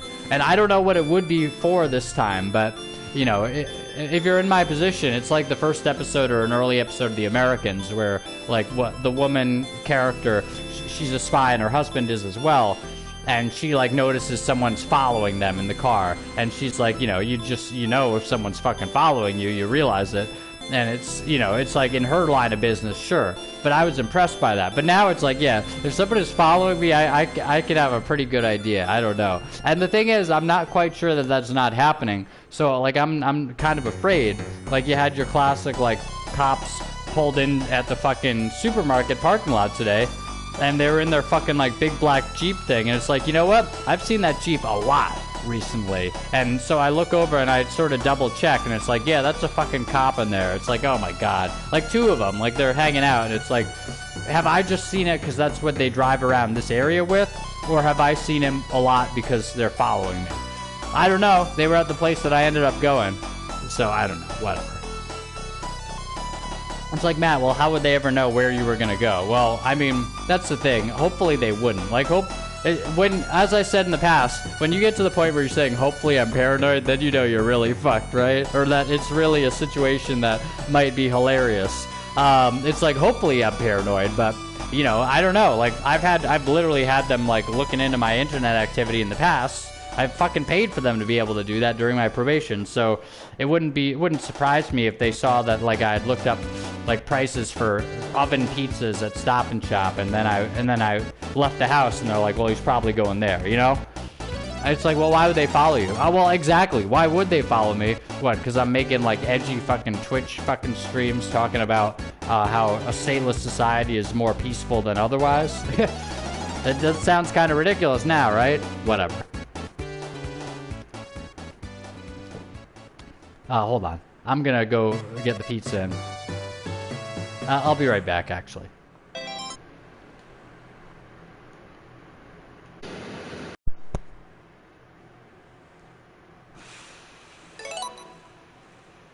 Welcome to, whatever.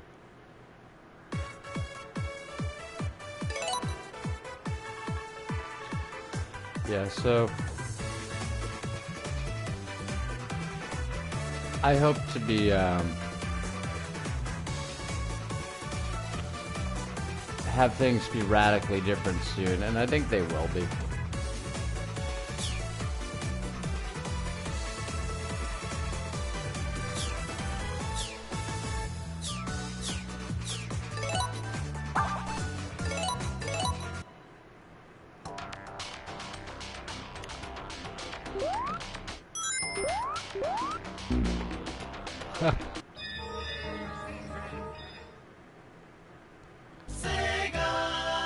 That's funny.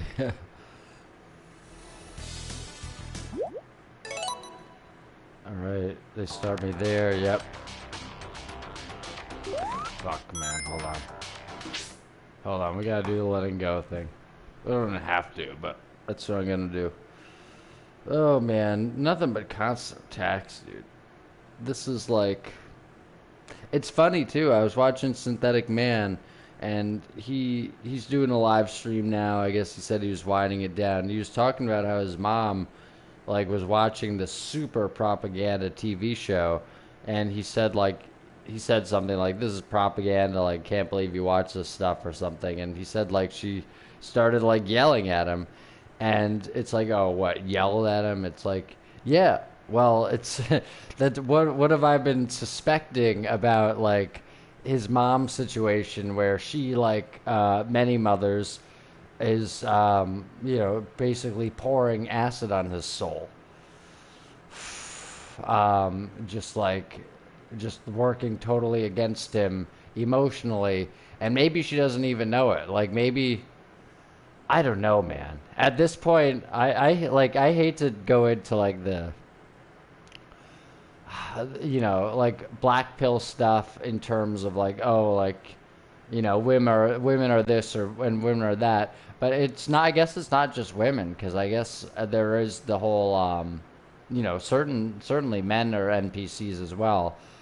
But I guess it's just the NPC thing. Like, it's just somebody who's totally programmed by the propaganda, and they're so programmed that, like, they prefer the propaganda to real life, like, or they prefer the propaganda to the truth, and it's so easy to see. I mean, I don't know. I guess If you just never broke out of that or never thought about anything different, maybe it isn't easy to see. But it's so easy to see, man. Really. Let's go until I'm dead once more. But it's a real fucking shame because it's like, yeah, this game. This game is fucking. Let's not hit the past future signs and see how much fun we have. This game is awesome. As long as you don't hit past future. If you do, you're fucked. See? There you go. Somebody should make a list of those sides. Stay away. Oh, bad. Yeah, somebody should make a list.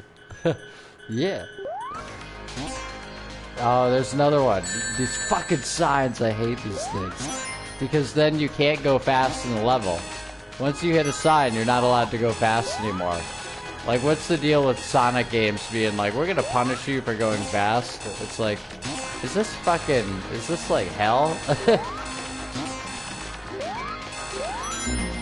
Ah, what a cool fucking... This is a good game though, man. I gotta say.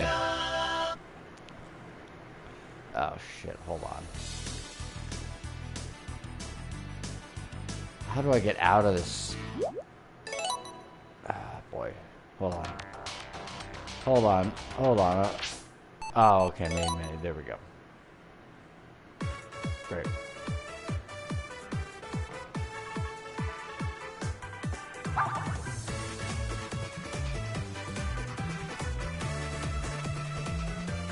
Oh boy, yeah, guys. I mean, it's brutal though. Well, you go back to Synthetic Man. It's quite difficult. Oh shit, is it not gonna record this shit because it's animated? Let's see. I mean, this is a good advertisement for the game. What else is new about this game? This game is just like a subpar version of. I'm not saying it's a less preferable version. I'll tell you, it's a more preferable version, but it's a subpar version of Mega Collection, or at least Mega Collection Plus, because it has, I think it ultimately has fewer games and fewer features than Mega Collection Plus does in a lot of like significant regards. And that game came out on the PS2. This is on the PS4, and it's like, you know, I guess it's like, I think it was like $30 if I didn't get any deal on it. I don't know. And I think I did get a deal on it. I hope I did, but I think it was like $30 in the PlayStation Store. It's like, that's kind of bullshit, isn't it? What's... Oh, yeah. I've got Sonic Colors going. Though. I think we're gonna be streaming that in a little bit. That'll be fun. But yeah, I don't know. I like the idea of like doing that stream though, where I like talk about what I'd like, because then. But I'll just get back to the synth thing before we close it out. I think he probably has. He's even mentioned. He's like, I talked about like I had difficulties with my mom, but I don't get into the specifics. I'll tell you this a little bit. Hold on, actually. It's like the older women in. Like, we're facing it. Basically, like, nobody has talked about this, but the older women in society have been weaponized against the younger people. And it's like, oh man, it sounds so hilarious and like Disney movie. The older people are weaponized against the younger people, you know? But it's like, it really is true. It's really sad, and it's like really frustrating. But like, if demoralization is ever real, if any like people ever have emotional like can go to try. Hold on.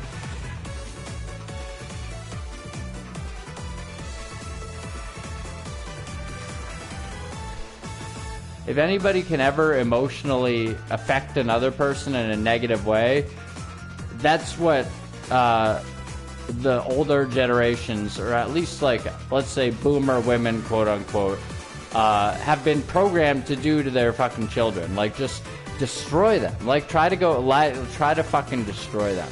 They want, and again, I said on another stream, like, it makes sense. They spend all their time watching TV shows, and those TV shows are saying, your son's evil and we hate your son, and then it was just some fucking bullshit. Hold on.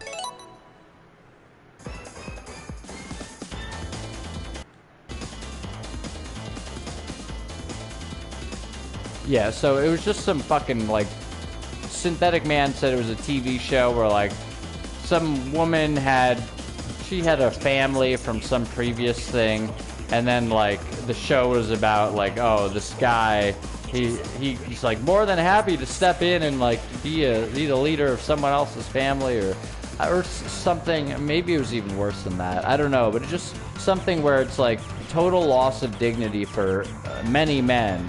And it's just like, well, this is the idealized version of things, where a man just willingly accepts becoming a pathetic slave. And it's like, and then Synth said, like, well, this is propaganda, and which is the case. I mean, you know, as Alan Watt, or at least it seems to be, Alan Watt talks about how propaganda is easier to get through in fiction because people's defenses are down. And so basically, you show whatever you think, whatever you'd like to promote the real good people in society as like the heroes of your propaganda. And I don't mean heroes like fucking swords and sorcery. I mean heroes like, these are the characters who are shown in a really good light, and like they're the cool ones, they're the ones you want to be like. But it's like that, like that's the Jerry Seinfeld, that's the Ted Mosby, it's like, or whatever, or that's the Barney Stinson if you like that, or whatever. That's the Don Draper. It's like whatever you think is cool, all you have to do is show that in a positive light in a bunch of TV shows, and then people walk around like, oh yeah, like that's the cool way to be. And it's like, it sounds so simplistic, it sounds so simple, but it's true. Like, that's the way it works. And it's probably worked on you. I think it certainly worked on me in many ways, probably that I still haven't figured out. In terms of just like, oh, like what archetypes? Well, certainly Don Draper stuff. Certainly, like, oh, having a second marriage. It's like, well, Don had a second marriage, you know. It's not like Don felt good about having a second marriage. Actually, you could see that as more quote-unquote base than anything, because Don's a miserable guy. But, you know, I don't know, like, or vaguely Libby stuff, and Pete Campbell is like vaguely proto-Libby or something. Whereas Don's actually, there are a couple parts, Don's like, man, I don't have to tell you about Jesus. He says, man, I don't have to talk to you about Jesus. Either he lives in your heart or he doesn't. It's like, that's a line said on fucking American TV in the past 15 years or so. I don't know, gentlemen, I don't have to tell you about Jesus. Either he lives in your heart or he doesn't. It's like, that's pretty powerful Christian stuff for a TV show. Hold on. It's bullshit though, dude. It really is. It's sad. It's because if you are in any way vulnerable to that, you will be just fucking tortured for the rest of your life, and it's like you wonder why Synth still lives at home and he's a fucking YouTube superstar, basically. And his brother is becoming like a YouTube little success. I don't know how much of a superstar he'll maintain as, but he is good.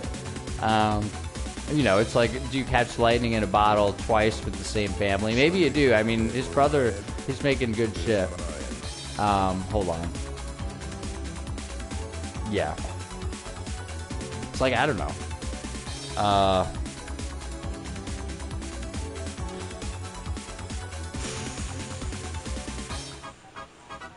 Yeah, it's sad, you know.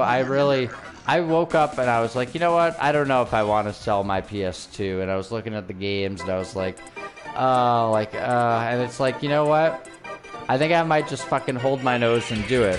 This isn't my original PS2. This is the PS2 I got on probation, partially because I wasn't allowed to play my PS4. So it's like, you know, are you gonna fucking, I don't know, basically, unless I ever get, like, unless somebody comes and fucking arrests me again, basically kidnaps me again for, I don't know what this time.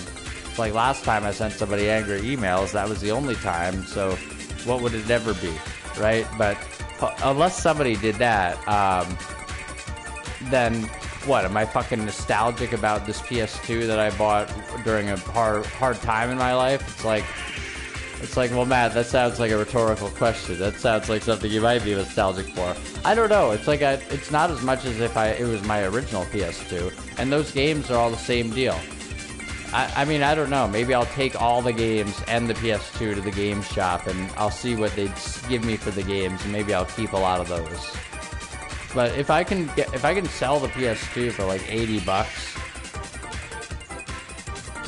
and I didn't even originally get it from that game store, I got it online. So if I could sell it for $80,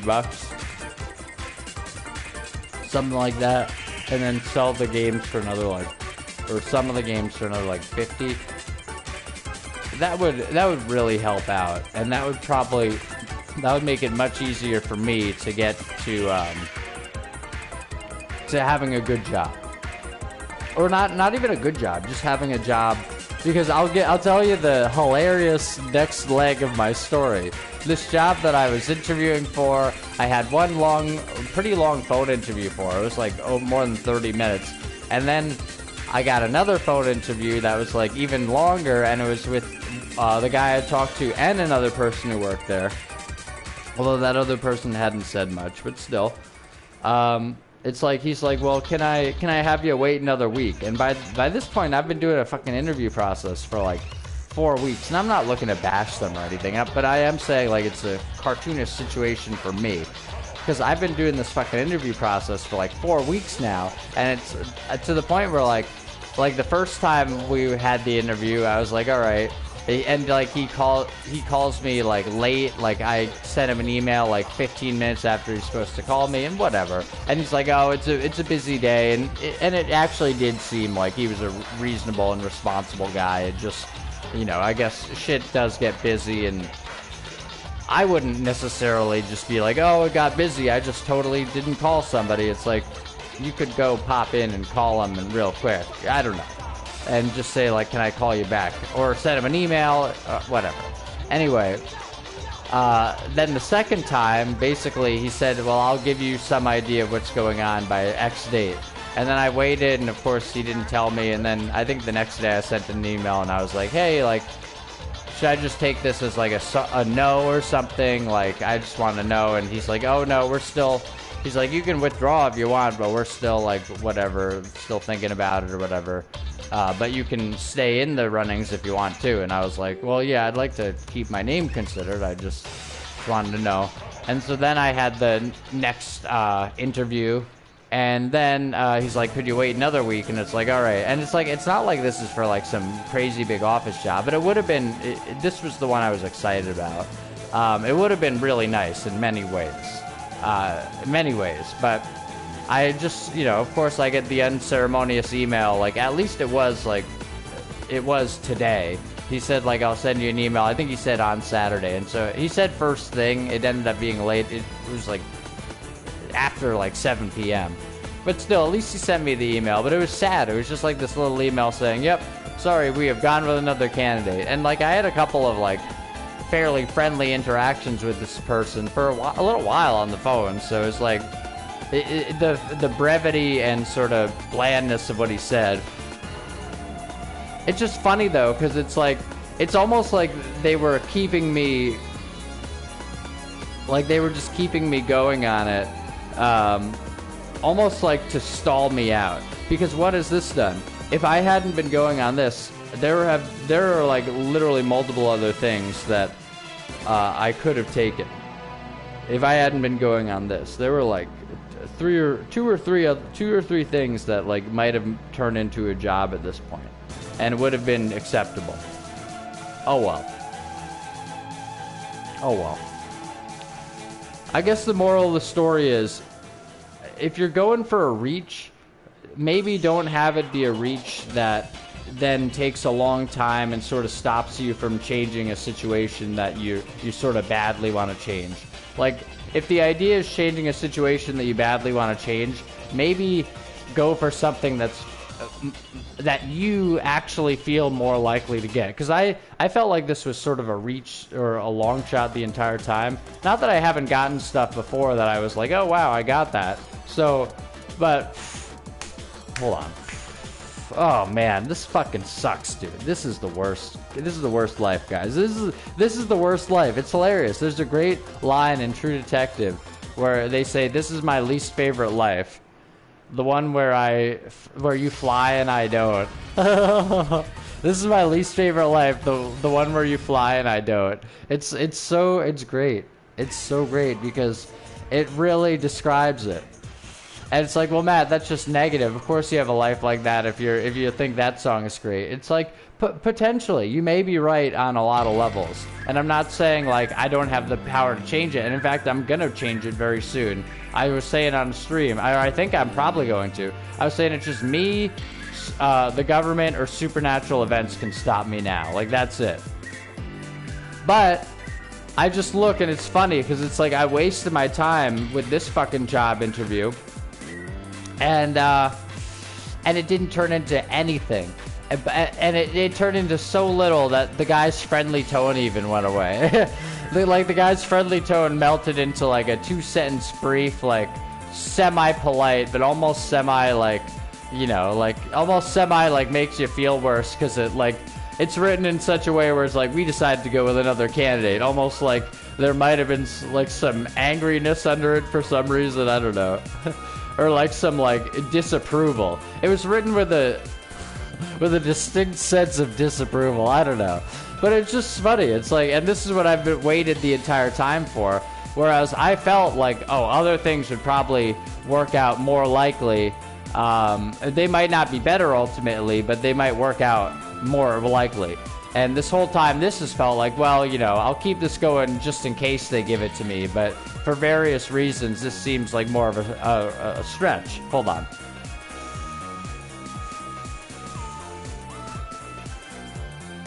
Oh.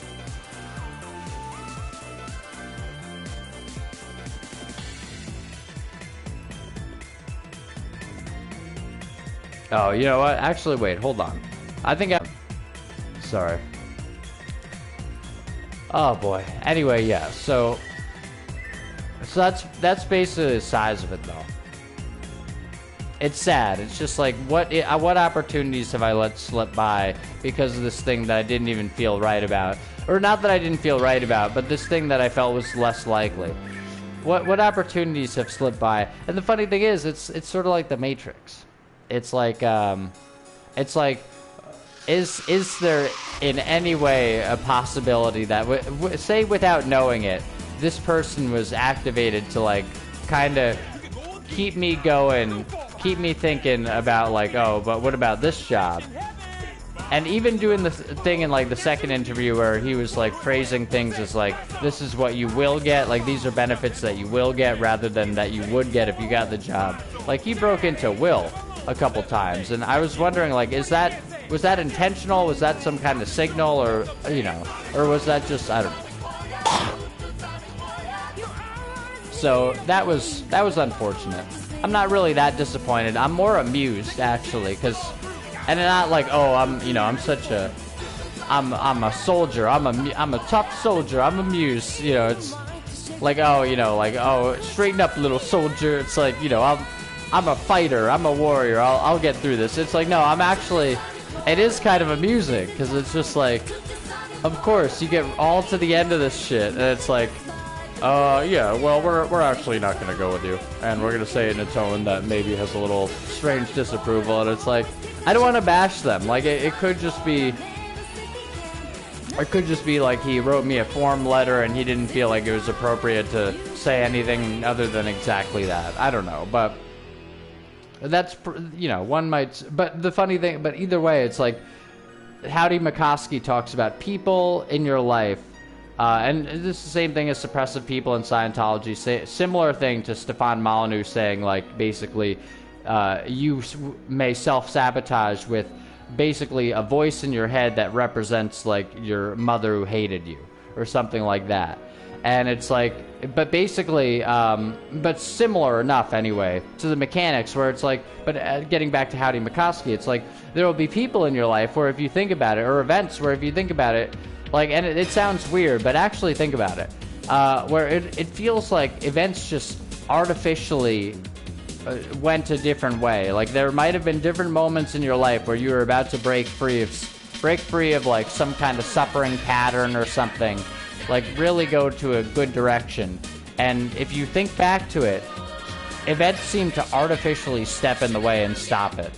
Or somebody actually takes action to seemingly put you on a different track or to influence you in a way where you go and hold on.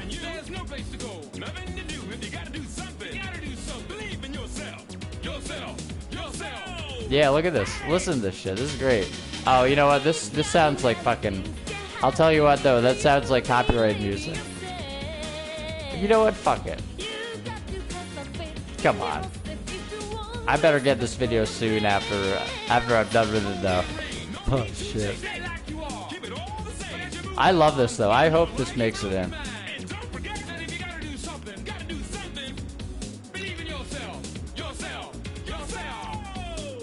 Great. Look at how fucking positive this music was.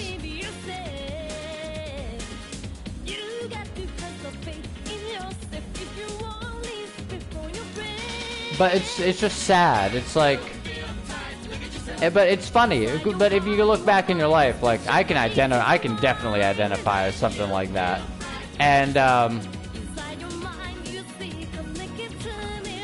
it's really sad because it's like people in your life are literally propagandized against you, and it's not hidden.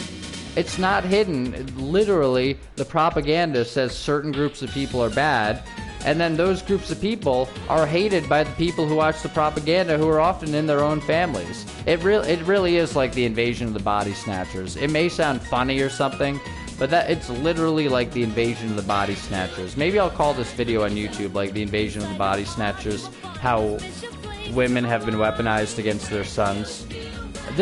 And maybe I'll put a fucking like, this will be like my Synthetic Man breakout type thing, or I just do the really like, really, I don't want, just like the really effective kind of thumbnail. But in any case, yeah, it's like, it is the invasion of the body snatchers. It's like the mothers of a certain generation have a bunch of sons of another generation now who are just fucking total failures and might still live at home. And the funny thing is, a lot of those mothers, like Synth's mom apparently, and like mine, and like many others, I think. And I think I saw somebody in the chat tonight say, like, that's just like they said Loke my mom, actually, or something. But L-O-K-E, but it's like my mom. Yeah, look, unborn.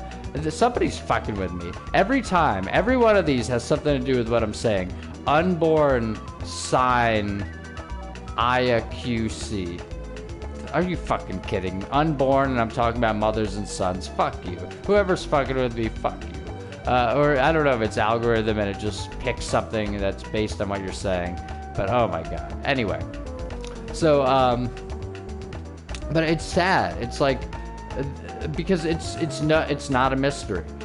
If there's a message that says young white men are bad, and then that message is in most of the fucking news, I can't believe it fucking passes for news. I can't believe these women sit there and watch MSNBC and CNN all day long, and these things say young white men are bad. If your son questions the government and the mainstream narrative, he's really bad. Like, he's like a terrorist. And they watch this all day, and then they hate their sons, and somehow their sons are failing. And it's like, maybe because their mothers fucking clearly fucking hated them, and they've been watching propaganda like this their entire lives, and it used to be more subtle, now it's just super fucking overt, but like they've been trained to hate their sons their entire lives, and so they've probably like mentally and emotionally destroyed their sons.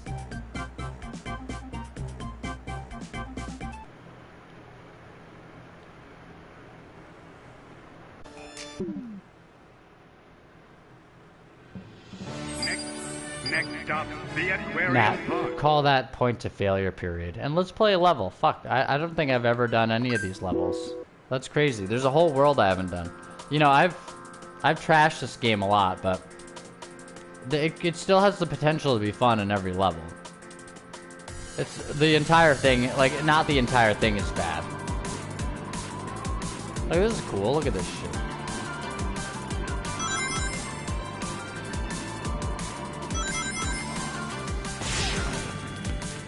Yeah, I'll call that point to failure. P-O-I-N-T space T-O, but with the lowercase t there. And then space F-A-I-L-U-R-E with the P and the F, capitalized with the period after failure. This exotic aquarium contains many rare and endangered species. Enjoy them with a at the Bucket Sushi restaurant. Oh boy. Yeah, this is fun. This is really fun, actually. I love this. Wow, man, that's a big fucking change. I don't know. Something about the soundtrack. Oh, you know what it partially is, I think, or largely is? It's the fact that this is 3D Sonic. Well, it's not trying to be half 2D, or like... I mean, it's not great 3D, maybe, but... It's like 3D, and it's also not Frontiers, where it tries to be like a realistic landscape. It's like cartoony Sonic 3D. That's what I want.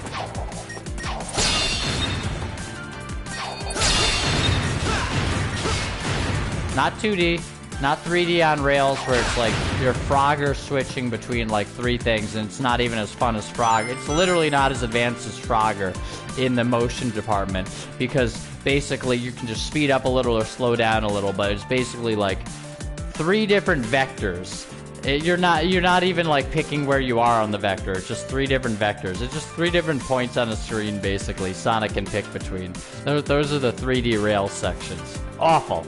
Just awful. Those are probably worse than the 2D sections, which are painful. Just unresponsive and, you know, oh. Really bad. Really not the best game. Really sad, too. Scott the Wasp says this version of it is worse. So maybe if I went back and played the original version, I'd be like, oh, this is all tightened up just enough where all this is fun. I doubt the Rails sections would be, but at least the other shit. But no, not this ultimate version. No, apparently not. But anyway, yeah, there is no failure. Point to failure. Point to failure, point to spiritual damnation. Point to it. It's like, man, now you're getting fucking dangerous with it. Point to spiritual damnation. Are you gonna fucking... Are you really doing Milton Paradise Lost here? I don't know what I'm doing. But point to spiritual damnation. Point to it. Oh, you can't? And the funny thing is, I'm still bucking all the trends. I'm still saying all these people are evil. Or at least, like, all these people are just, like hilariously inconsistent with any morals that they say they have. Oh, this is awesome. This is fucking awesome, dude. Oh, yeah. Okay. I'll take this level. This is... Yeah. Who knew the water level was gonna be awesome? Oh, my God. Who knew? This is like Tetris... No, Tetris Effect. This is crazy. But yeah, I'll fucking, I'll still call people evil and shit. Or I'll still, like, point out, like, the absurdity of things. And be like, really? Like, this horrible, you know. But, you know what I will also do? Say fuck it, man. It's all a figment of your imagination. It truly is. Anything like that, anything that you're worrying about, it's not the... Like, failure. What is failure? Nothing. It's nothing. It's just a label you put on something. What are you waiting for? Fly before the exotic aquarium for a boatload of... priceless dribble.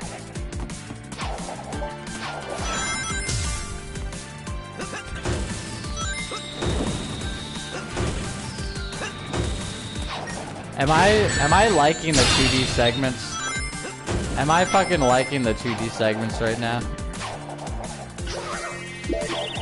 You know what?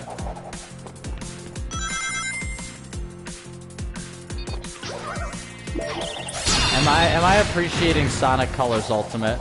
Has this become the ultimate game for me?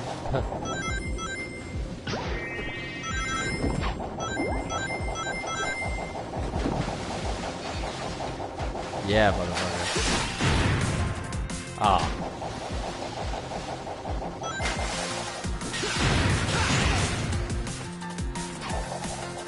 I'll go backwards. Oh, shit.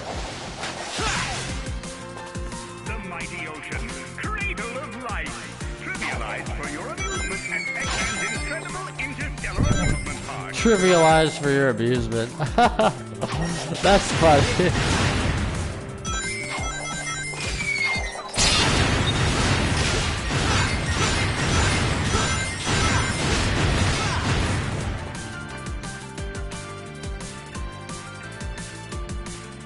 Sonic just fucking went through these things? Are you kidding me?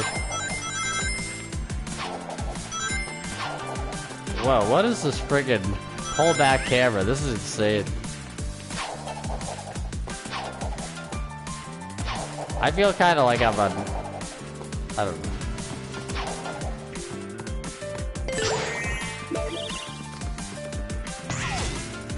Avoid breaking the glass, as it is the only... Yes, but think about it this way. What if there is no hell?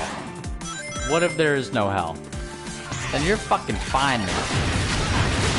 It's like, yeah, things are a fucking horror show. Whatever. You're literally living in fucking super jail. You're literally living in fucking, like... Aside from the fact that everyone lies about it and says it's not this way, you're literally living in fucking, some, like, horrific dystopian TV show. That's what you're living in. And it's like, fuck, whatever, man. Ultimately, who gives a shit? It's like, yeah, truly, like, ultimately, I mean, it's not like who gives a shit. Like, it's not great. But, like, that's what you're living in, man. It's like, are you gonna be... I'm not saying capitulate to it. I'm not saying capitulate to it. But what I am saying is, why worry about it?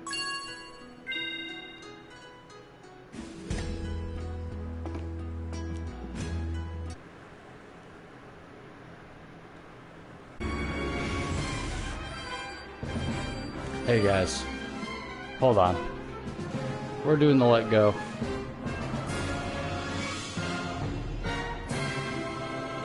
Oh boy, here we go. Yep.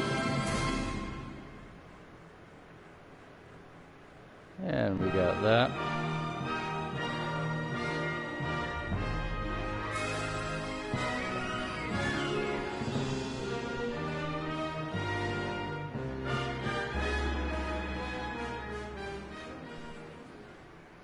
All right, hold on.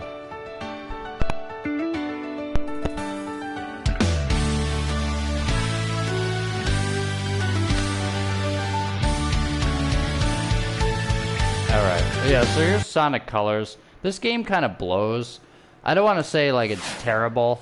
Like, it's actually, there are many things about it that are really nice and cool.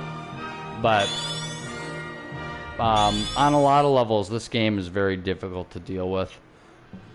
Next stop, the Tropical Resort. I've talked about it a lot, actually, so... it may sound interesting. It's not even that interesting. Hold on. Okay, I got it. Next stop, the Tropical Resort.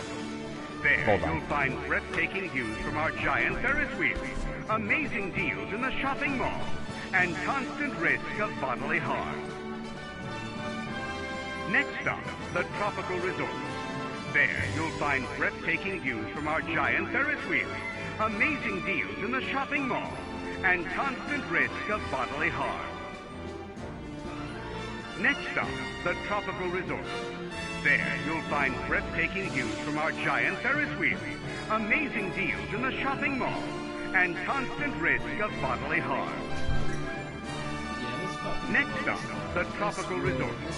There you'll find breathtaking views from our giant Ferris wheels. This life never fucking ends, dude. This blows. And constant risk of bodily harm. Oh, hold on. Next stop, the Tropical Resort. Yeah, There but you'll here's the find thing. breathtaking views from our giant Ferris We are wheels, in a trap. amazing deals in the We are shopping really in mall, a trap. and As constant Morpheus risk says, of it's bodily funny, but harm. as Morpheus says, it's a trap for your mind, Next Neo. stop, the Tropical Resort. We are in There a you'll trap. find breathtaking And views what from our giant what Ferris trap wheels, is it? Well, it's a trap for your amazing mind. What deals does that in the shopping mean? mall, and That constant means risk of that bodily you harm. are literally scared Next into stop, the submission. Tropical That's what that Resort. means. There You are you'll find scared into breathtaking submission. views from our Literally. giant Ferris wheels, amazing Hold on. deals in the shopping mall, and constant risk of bodily You harm. are frightened. Oh, fuck. Damn it. Next stop, the Tropical Resort.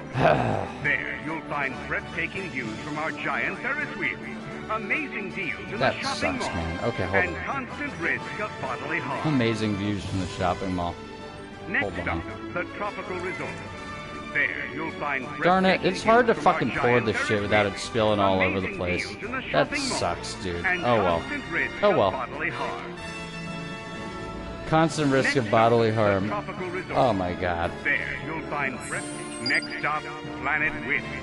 This attraction is currently off limits, as it is still under construction and may not be dangerous enough for Fine. visitors yet.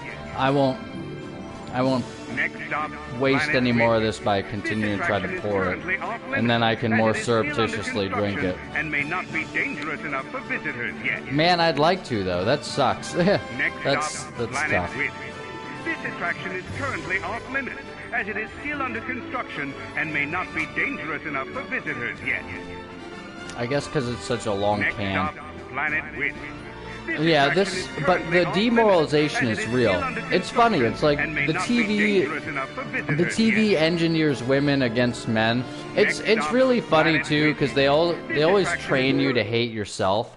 So of course, everyone's like, oh well, men are so bad to women, and like culturally that's the message. And I'm not saying that that's not true, but what I am saying is that a lot of men get hit with this. Basically, a lot of men are treated according to this message that men are so bad to women, or men are bad, or like, or even just they get treated according to the message of women are so much better and so much better than and superior to men in every way. And so you get a lot of women who just like will talk down to men as if they're talking down from a fucking mountain. Like I have an aunt who she talks down to me as if I'm a child who's like 40 feet below her and can't understand English. And this was like the most recent time. Like it's the worst it's ever been. And it's like she's like, do you know what an LLC is? And I was like, no, yeah, I'm stupid. I don't know what an LLC is. And she starts explaining it, and I say no. I try to cut her off. She's in her explanation. I'm like, I'll use the name Bobby for her as well. No, Aunt Bobby. No, Bobby. I was being facetious. I do know what an LLC is. And she went to the end of her explanation of what an LLC was while I was trying to interrupt her and say I was being sarcastic, because in the first place, the way she talked to me and the way she asked that question like felt like it was like the most like condescending. Do you know what an LLC is, sweetie? And it's like, but then the fact that she had the gall to start explaining it after my like very sarcastic reaction, and then keep explaining it even when I sincerely said no, actually I do know, I have some idea of what an LLC is. I was joking or whatever, or I was being facetious, whatever. It was so tough, man. It's just like the way she talked to me, and like if you talk to a woman with that kind of like horrific condescension, horrific like it would literally be like an earlier episode of Mad Men where the men are like cartoonishly talking down to the women. It's like, well, Matt, that's the way it used to be. Is that really the way it used to be? Because if that is the way it used to be, it's reversed now to the point where if you think it's fine to reverse it all the way this way, then just like with the, you know, the old racism stuff of the closer to like 2020, it's like, oh, well, if you say white people are so bad, then that just means, and you're fine with saying white people are bad, that just means that when it was racism against black people, you know, it doesn't matter, you don't care about the racism, you just care about the target. It's like, that's the exact same thing with this like men and women shit now. It's just like, oh, you really? Really? Did men used to talk to women actually did they? But if they did, okay, really? Because that's exactly how women talk to men. And I've realized, like, actually, like, it's been going on my entire life. I didn't even fucking realize it. And then they make men feel like they're the dominators and they're the, like, you know, oppressive people. And it's funny, too, because Mark Passio even, like, someone who, like, I love Mark Passio, you know.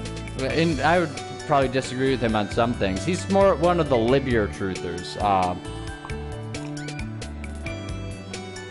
I'm not calling him fucking Libby, but he seems to be one of the libbier truthers in some regards, like the killing babies thing. It seems like he's a proponent of that, and I'm not sure how he could be, because he's always talking about, well, it's all about truth. Like, you know, he also said, like, he's like, I've been wrong. I've said I was wrong 1,000 times. I'll probably say I was wrong 1,000 more times before I'm dead. Like, okay.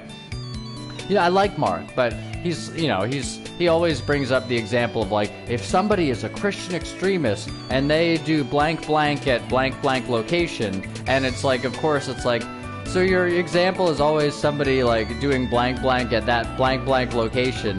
in relation to baby killing or like stopping people from killing babies. It's like, why are you always casting that kind of perspective as the bad guy? Are you one of these guys who's like, well, of course killing babies is right, and anyone who would ever question that is just totally insane. There's no reason. I can't even comprehend why it would not be the best possible scenario every time there's a baby to not have that happen. It's like, you know, that's how a lot of people talk. And it's like, it seems like closer to where he is. And it's like, man, like, really? You have that little respect for human life, and you think that, you know, bodily autonomy means that if somebody was a total full fucking baby literally about to be born 1 second, but they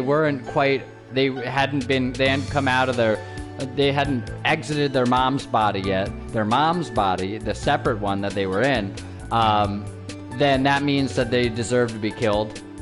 Like because it's just a matter of like time or location. It's like, that's the kind of argument I think Mark Passio would like cut through immediately and say that doesn't make sense at all.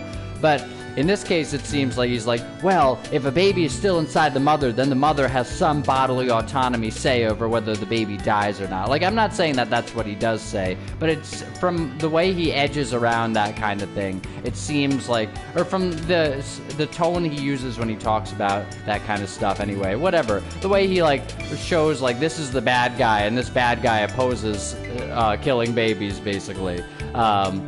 You know, whether or not you believe in it, Christian fundamentalists do, and that won't stop you from getting hit in the crossfire. It's like, really, dude, like, is that really as big of a body count per year as like all the babies who are killed? And if you're not going to count them as a body count at all, then really, have you not thought about it more than like, well, she's in her mother's body, so that means she's not a person yet. It's like, fuck you, man. Fuck you. You know, but I'm not coming on here to say fuck you to Mark Passio. I'm just saying it does seem like that's his perspective. But, hold on.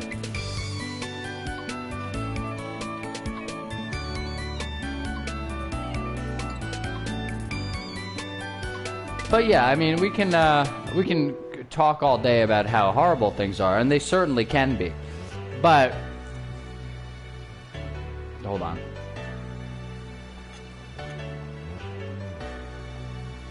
By the way, this game has long load times. I think this was literally a Wii game. It's on the PS4, and the load times are just insane. And then, of course, my criticism of it is you have these gorgeous, gorgeous sections where you're running around in 3D. I love it. And then they change it very quickly to either you run on one of 3 tracks in 3D, quote unquote, but it's even less than 3D than 2D because it's just tracks and sort of auto, like something more like that, or it becomes a forced 2D segment like this, and then most of the rest of the level is semi 2D, if not totally 2D. But it's 2D with floaty 3D type controls. And it's like, man, this is so irritating, I can't even believe it. It's like, he controls still kind of like he's in 3D. And the floaty controls kind of make sense for 3D movement, because it's a little more forgiving. It's not, I don't know, if you're moving around super crisply in 3D, maybe it feels a little less forgiving. Maybe it feels more harsher or something.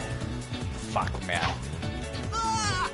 But I'll tell you what, when you don't have crisp, super responsive controls for like platforming sections such as this, it actually feels kind of lacking. The floatiness stops being something that feels like training wheels, and it starts being something that makes it more difficult to fucking do this shit, man. You gotta, what? I don't even fucking know exactly how I am doing that. See? It's like, well, Matt, this is just a challenge. Like, this is one of the challenging levels. Is that what it is? It just feels like imprecise controls that are making something frustrating. Hold on. Hold on, man. I hate my fucking life, dude. I hate this fucking... I am always just... Oh, man. Just imagine you're a potted plant. Yes. Oh, man, that makes yourself pretty fucking lame. Yeah. Well, that's kind of how I have felt. I think I'm breaking out of it, but that's how I have felt. Imagine you're a potted plant, and every day, instead of pouring water in you, someone pours soda in you. And they don't do it in the sense of like, oh, that plant will like soda. They do it in the sense of, haha, I'm fucking with that plant. Now the plant's gonna like have fucking bugs crawling on it, and it's sticky, and it's barely gonna survive, but maybe it does survive, but I get to fucking watch this plant wilt and die. And they pour soda on that plant every day. Now that plant may be able to fight through that, but it's gonna be a horrible process. It's like, well, Matt, you're drinking like some soda-looking thing. Well, yeah, I'm not talking. This is like unusual for me. Usually it's like coffee all day and like that's it because I don't have that much else available to drink right now. But it's like beyond anything. Hold on. It's just like imagine somebody trying to tear you down all day, every day, for years, and you feel trapped. And they are your own personal torturer. Imagine that, man. And there's this thick layer of like, yeah, but I'm in your family, so I love you. Like, if it was someone who was not in your family and they were just fucking mean and nasty to you all the time, it would be probably more difficult for them to build in an extra layer of, yeah, but I love you, and this is just me being loving. And so forever, you're gonna be like, well, I have a good relationship with this person, or not a good, I guess, but like, well, this person's devoted a lot to me, and like blah blah blah, and so that's how I get to fucking pour the acid directly into your soul because you will always open your heart to me, and I'm gonna do it, and I'm gonna pretend that I'm being nice every time and being sweet, but I'm actually like, and that like it's just. Oh my god, it's a nightmare. My life's been a total fucking nightmare for so long. Just such a nightmare. Such a crazy nightmare. Like, my life has been the most incredible nightmare for such a fucking long time. So bad. So bad, so bad, so bad, so bad, so bad, so bad, so bad, so bad, so bad. My life has been so awful. It's been so horrible. It's like, oh, bad. Yeah, your life's been so horrible. First world problems.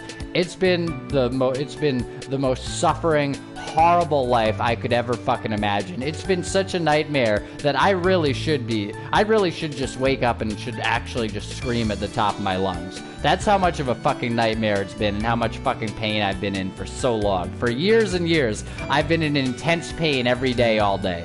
And all the people around me have been horribly nasty to me, and they've cloaked it in this layer of sweet, like, well, I'm just really disappointed in you. And that's been my entire life for years.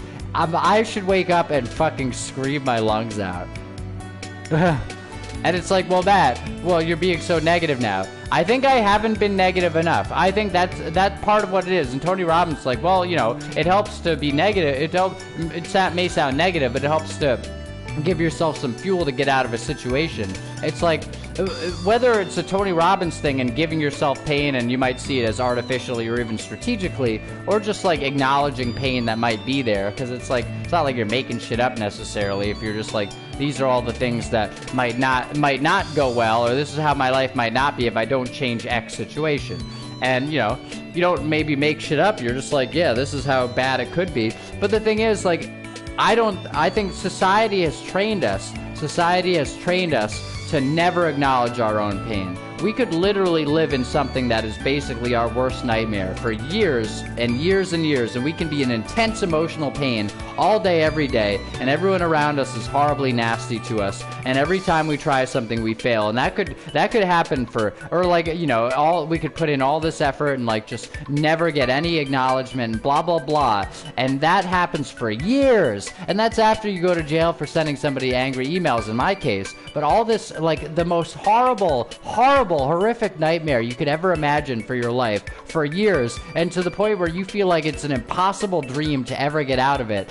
And this society will get you to the point of thinking like, yeah, but it's not that bad, or like, yeah, but I better not like pay attention to the negative here. I should really like be positive, or like, yeah, but I don't want to just like kind of wallow in it. I don't want to just mire in my situation. Hold on. I don't want to just mire in it.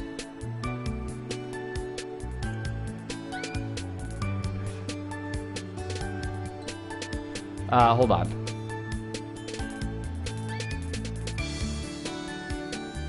But yeah, so you can do that for years. Your life can be that bad for years, and the tendency is, and even for me, even if it seems like I complain all the time, the tendency is still to way undercut that. The tendency is to, if your life is so horrific, or the world is so horrific that this is the case, because maybe it's not specifically following you, that like you might literally be being followed around the cops in your own fucking neighborhood for nothing. For like, because it is nothing. I don't even know if they're following me. I think there might just be a bigger police presence. But to the point where like you fucking walk to a grocery store and you look over and there are cops very like, they're not waiting in a fucking parking spot. That's how you know it's a fucking cop. They're waiting literally like on the wrong side of a fucking road in a parking lot between parking spots. So you'd have to go around them if you were in that like row of the parking lot going between parking spots. They're just sitting there illegally, because that's what fucking cops do, like aggressively illegally, like towards the store, and you look over and it's this like big like black, like matte black painted finished like Dodge fucking pickup truck. But you look in and it's like a guy in a fucking cop shirt and another guy, and they're just like, yeah, like we're the badasses sitting over here, like Hank fucking Schrader from Breaking Bad. And they're there, and you're walking by and you're like, are they fucking following me specifically? Because I've had this type of shit happen before for like what felt like nothing to me. So are they fucking doing it again for? I don't even know what would even feel like nothing in this case that would turn into something. It's like what? Because I've lied and I've talked about how horrible society is. Is that it? Like with literally that being it? Like not. Even like, even sort of censoring myself in some ways. It's like, really? Like, and it's like, so my life is so horrible where I might be literally being like harassed and like stalked by like police officers. Going with my little fucking money left, going to get mouthwash and a fucking pizza to put in the oven, walking to a supermarket to do that rather than driving. That's my life. That's how horrific my life is, and the entire time shrinking away from the sight of everyone around me, because sometimes people around here want to like literally harass me out of car windows, and then to go back to a house where my mom just poisons me with like emotional like just the worst shit ever for years and years, and I feel like I can't get out of this trap. And it's like, that's how horrible my life is. That's just one day. That's today. That's the day where I've been actually talking about like, yeah, like, I feel like I'm unstoppable. That's the day where I've been saying I feel like I'm unstoppable. Like that. Imagine how bad things were like before I felt pretty confident that I'd be able to change this pretty soon. Like, cause for years, this isn't a new fucking thing. This is years and years and years. It's been a horror show. It's been a huge fucking nightmare. And this society will train you, so the literal psychiatrist will treat you in a way that engenders this. And then, of course, the government, and of course, the family, and of course, anyone around you will likely treat you like this as well. Society will condition you to say, yeah, you know what? No, things aren't that bad. Things are actually great. Things are actually great, and I'm just a fucking pussy. And like, things are, and it's awesome. Actually, it's like, how could I be such a fucking horrible person to ever not appreciate all this? And it's like, and it's your fucking most horrible nightmare. And your life has just got up in flames, and you should really be waking up and screaming your lungs out every day, or else you're not really showing yourself enough respect. And like that's how horrible it is and has been for years. For the better part of a decade now, more than a decade.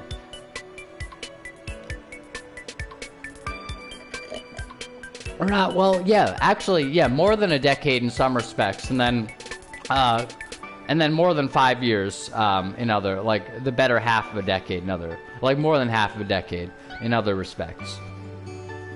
But it's like, man, like if things are just like, let's acknowledge it. Like, let's acknowledge it, and maybe that'll help me move away. Like it's like, it may seem funny. It's like, Matt, you're kind of like, you're obviously the Sonic music's playing, like you're kind of smiling, like you kind of feel like you're energized. It's almost like you love this shit. It's like, I guess on some level, like I've listened to Elliott Smith, etc. Like I am a fan of like melancholy stuff, or I have been. So on some level, I think I have sort of a, you know, a melancholic, like, I like melancholy. I like that stuff. I like, you know, I like sad movies and, oh wait, Radiohead. Sad films and cheap sex help me get back where I belong. You know, it's like, maybe the cheap sex part isn't part of it, but certainly like the sad films, it's like, sad films help me get back. And of course, that's a Radiohead quote, you know, and Radiohead themselves make sort of sad music. And so I've loved that shit for years. That is my, like, I like that stuff. But that doesn't necessarily, I mean, and so it's like maybe I've been programmed to attract this kind of life.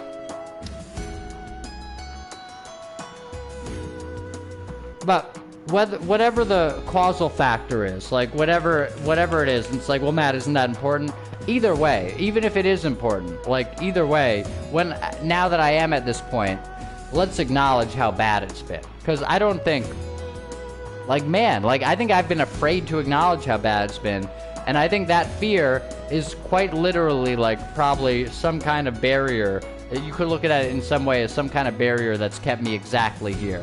I've been afraid to acknowledge how bad it's been. I've been afraid to acknowledge, on some level, it's like, well, you get trained. And I don't want to say, like, I'm not saying spirituality has been a bad thing for me at all. Like, I think it's like, you know, I wouldn't trade where I am for the world in many ways. But what I will say, like, it's sort of similar to actually, like, Jesus being tempted by Satan. Like, you know, I can give you all this. It's like, I wouldn't trade where I am for the world.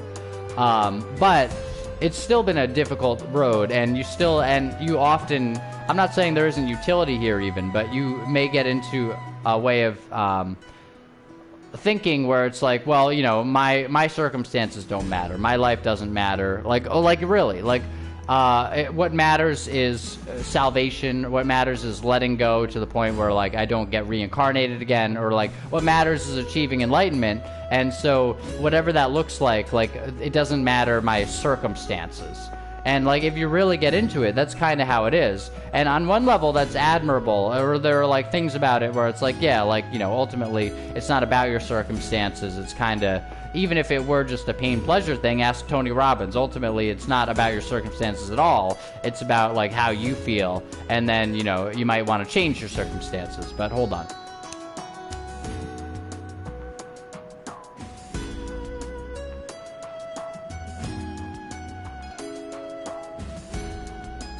But,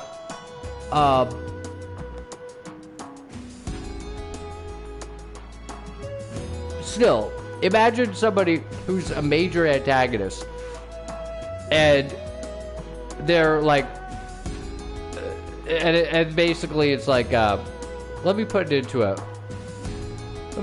a little more of a metaphor. Imagine if you were on the Nebuchadnezzar, and you were trying to save the world, but Morpheus was flying the Nebuchadnezzar, and he was working for the agents. And it's like, well, I'm Neo, and I'm really good, and I'm really trying, but I'm flying on the Nebuchadnezzar, and Morpheus is literally working for the agents, so I'm fighting him and fighting the agents in the Matrix. And it's like, well, Matt, how would that ever work out? It's like, I'm not quite sure how it would work out, but imagine that, and that's been my life. It's like, you know, you're on a ship with somebody who's totally at odds with you and just really hates you. And you're trying to save the world, and they're just like, no, you're bad. You're bad. You're bad. You're bad. You're bad. You're bad. You're bad. You're bad. You're bad. You're bad. You're bad. You're bad. You're bad. You're bad. You're bad. You're bad. And that's all day, every day. Like, it's like, well, literally that. It's like, no, but that's the drumbeat of the emotional reality of the situation all day, every day. And it's like, it's just this ignorance, like, this person who, like, they might as well, like, literally be blind to what you're doing, or, like, what you're saying, or, like, to anything about, like, what you're going. They might as well literally, to the point where, like, you'll stand there occasionally and, like, try to break it to them and, like, say, hey, you know, I don't know, it seems like you might be at odds with me, and, you know, I just I just, you know, I want to say, like, if you are, I'd rather you not be, but, you know, I've been having a really tough time. And then you'll get to the end of it, and they'll be like, they'll just say, like, oh, I didn't realize you were having such a tough time. And it's like, it really is almost the invasion of the Body Snatchers, like the previous stream. It's like, oh, I didn't realize you were having a tough time. It's like, and at this point, they're so nasty and so dishonest. It's like, you wonder if they're even, like, if something's supposed to be sarcasm or what it is, or if it's supposed to be, like what it's supposed to be. But it's like, you know, I've been having a fucking hard, like, this has been the nightmare of my fucking life. It's like, and it's like, that's the person who's been just tearing you down for years, and you've felt like a potted plant, and you felt totally unable to get out of that life. It's just a nightmare. It's so horrible. It's been so horrible for so long, and I'm so glad to just be honest about it, because the truth shall set you free, you know, like Jesus said, you shall know the truth and the truth shall set you free. I'm not saying it's just the truth about, like, being honest about whether you've enjoyed your life necessarily, but it is, like, you know, I feel a lot freer to just come out and say it, and I think there was a lot of fear of, like, if I say it, like, literally that'll be me attracting more to me, or the voice of a psychiatrist saying, yeah, well, things aren't actually that bad. Are things actually that bad? Like, is this person actually against you, or have they actually been nice to you? Because that's it. Like, if a psychiatrist were to be, like, more of a Zen type of guy, or just, like, whatever, like, just like a type of person saying, like, well, are things actually that bad, or is it just how you think about them? It's like, okay, that's one thing. But what the psychiatrists will usually do, and this gives away the game, really, is that they will say something like, well, I think you're paranoid that other person could ever have bad intentions for you. It's like, okay, the first thing might be fine. However you're navigating your life might determine how you feel about your life, or, like, whatever. Like, you're playing a big part in it. Maybe that's fine. That's a really helpful thing, actually, to tell somebody. Maybe if you tell them to it in a way where it's not just mocking them, like. If you're trying to, you know, if you say something in that regard, then that might be a really good thing to say to someone, helpful even. But hold on. What isn't helpful, and what isn't the same thing at all, is to say specifically, just to sort of take the oppositional viewpoint of whatever they have, and say, actually, you're crazy, and that person isn't in any way going against you. It's like, it's one thing to say, I'm responsible for how I'm doing. It's quite another thing to say, this person isn't actually acting in an antagonistic way. Because that's literally discounting the reality of the situation. Hey, it may turn out that a person isn't acting or meaning to act antagonistically towards you, or it may turn out that they are. But let's just say somebody was, in some wild possibility, say somebody was acting antagonistically towards somebody for years, in some minor way, like just maybe minor emotional, like put downs and stuff, whatever, minor emotional abuse for years. And then, just say it's possible, say that could happen, and then say the person who faced that abuse went to a psychiatrist, and the psychiatrist said, well, you're actually paranoid, because would this person really be acting that way towards you? And then this person is abused by this, like, let's just say somebody, if they ever could be, let's just say somebody had been in a scenario where somebody was, and then that person went to a psychiatrist, and the psychiatrist said, are you sure that person's been acting in any way abusive to you? It's like, way to fucking double abuse them, way to say, you're crazy. It's like, that's where psychiatry goes wrong. Psychiatry might do well to say, well, how you're thinking about this situation, hey, you know, it is all how you approach it, and let's just say you don't give them any power over you, like, or anyone. Psychiatry doesn't even have to say or acknowledge at all, or like support that this situation is real. They could talk around it if they wanted to. They could say, hey, we're not there in the situation, so we can't necessarily comment on what another person is doing, but from what you're saying, it does seem like you have a certain position towards what this person is doing. So, could you stop giving them whatever power you might be giving them over you, whatever they may be doing? They may indeed be treating you badly. Could you stop giving them the power for that to harm you? And imagine how helpful that might be, or something like that. Versus, well, we think you're paranoid because, like, isn't it like, really? You think this person's been antagonizing you? We think you're actually paranoid, and we're gonna prescribe some medication. We're gonna raise your Zoloft from 25 milligrams to 50 milligrams because we think you're kind of paranoid. And you're saying 8 years? Somebody's emotionally abusing you for 8 years? Somebody emotionally abused you for years, really? Yeah, we're a little concerned about that, and we think you're paranoid. So we're gonna raise your medication, and actually, it seems like you have an obsession with this person.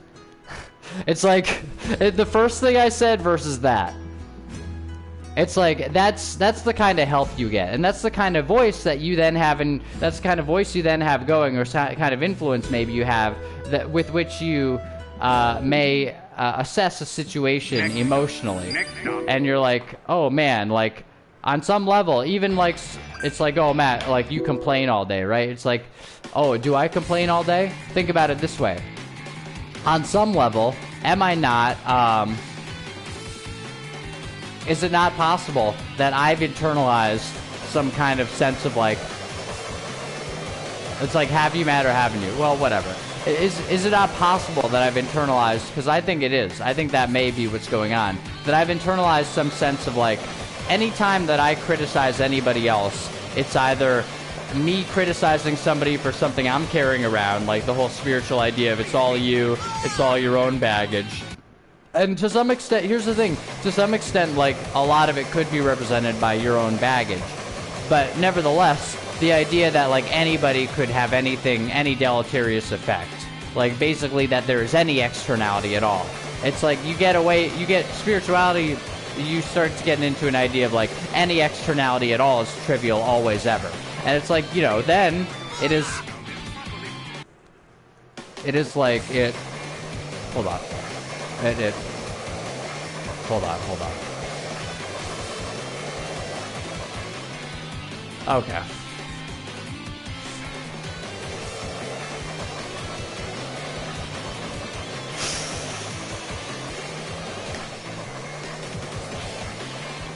Hold on. Yeah, I'm sorry, guys. It's been difficult, man. It's been a fucking difficult. It's like a fucking roller coaster. Can I fucking... No, because see, if I pause this, then the music is paused, and there's no music, so then I'm left with fucking... hold on. Well, come on. Okay, good. Okay, this is better. Okay. I didn't mean to... Fuck you, cut. Oh my god, I hate my life. I hate my whole fucking life. I hate this life. You're just emotionally tortured by somebody for fucking years, and you're afraid to even fucking acknowledge it. And you're like, oh, well, everyone calls me crazy all the time, so anything, something bad happens to me, I've got to, like, you know, it doesn't matter anyway. there is no externality, and, you know, that's what, you know, someone like Hale Dwoskin would say. There is no externality, and, you know, but then also a psychiatrist would say, no, you're not supposed to, anytime anyone ever treats you badly, well, actually, were they treating you badly, or were you actually the aggressor? It's like, they just flip it around. It's always, you're the bad guy, you're the bad guy. They go to a psychiatrist, you're the bad guy, you're the bad guy, you're the bad guy and you're crazy. You're the bad guy and you're crazy. You're the bad guy and you're crazy. You're the bad guy and you're crazy. And then spirituality is, there's no externality at all. There's no externality at all. There's no externality at all.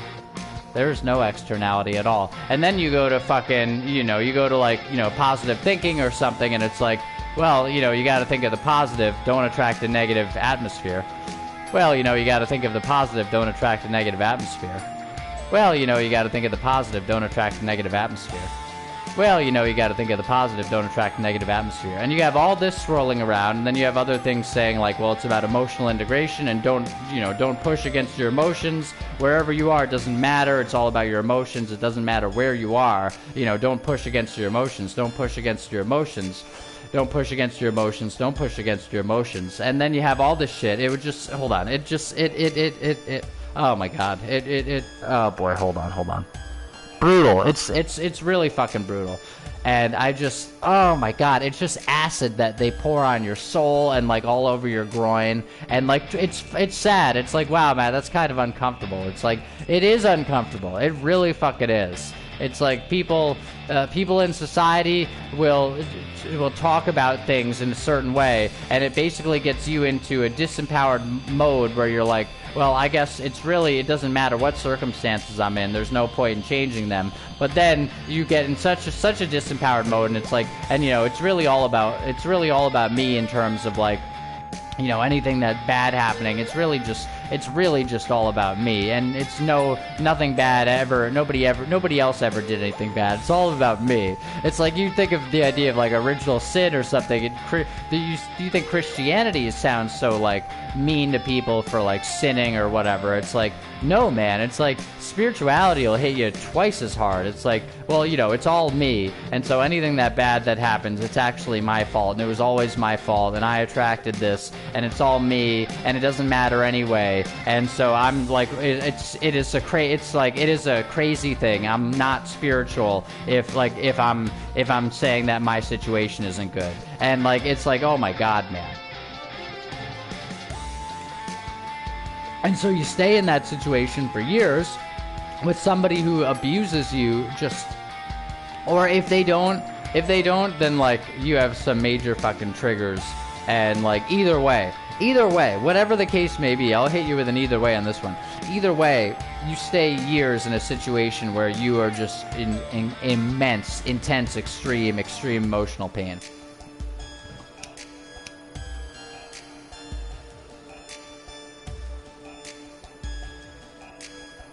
Surrounded by people who have nothing but disapproval for you, and who spend all day watching things where you are the archetype representing you specifically is the bad guy. And in a world where you have been sent to jail for sending somebody angry emails, and now you are struggling to even get a fucking job at like a fucking retail store.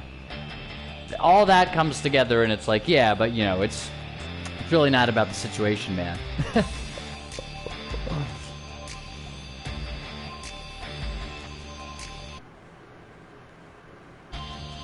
Anyway.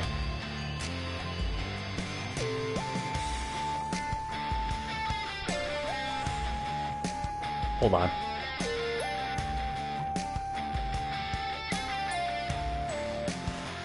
And yet, at the end of the day, it doesn't matter. And it's gonna sound such a spirituality, like spiritual bypass, this is called, I suppose. But indeed, at the end of the day, it doesn't matter. Because it is all just fear. They're just loading fear onto you.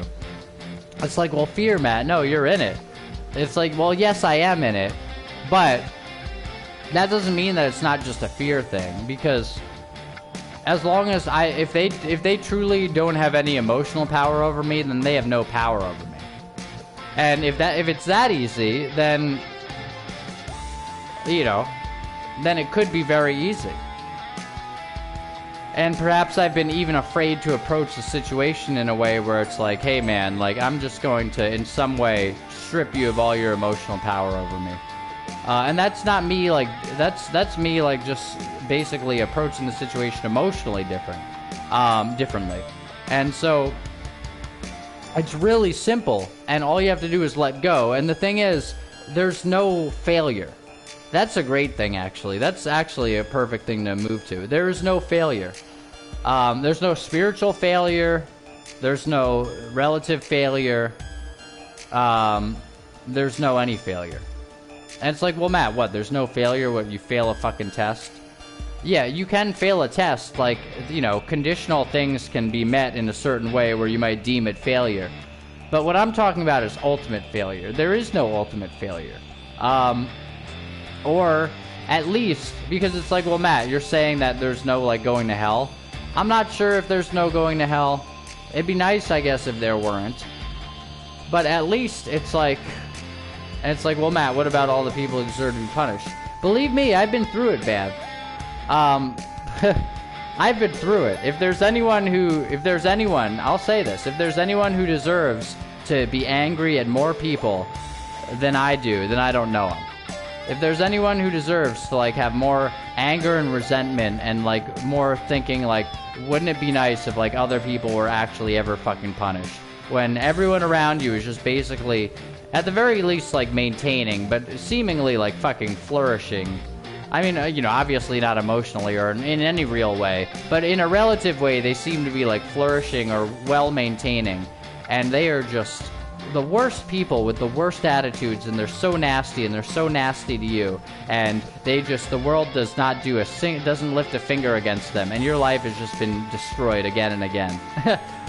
And everything's really hard for you, and you put in all the effort, and you're trying to be such a good person, and everyone around you is like doing none of that, and they're having an easy time, and you're just having a nightmare. And it's been that way for years.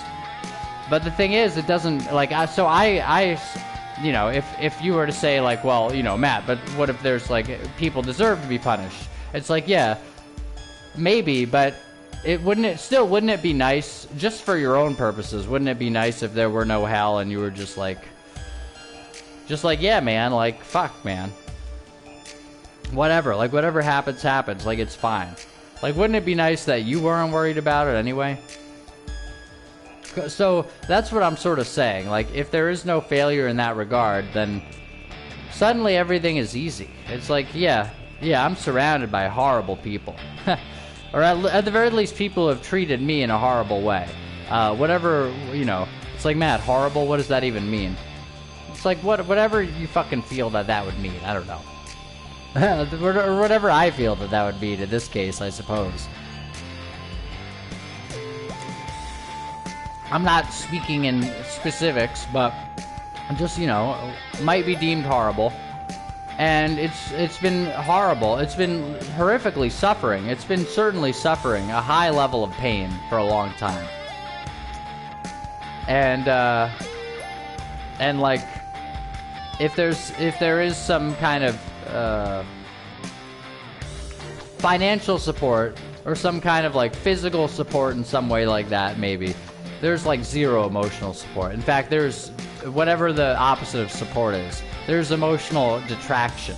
There's emotional combat. There's emotional draining. There's emotional draining.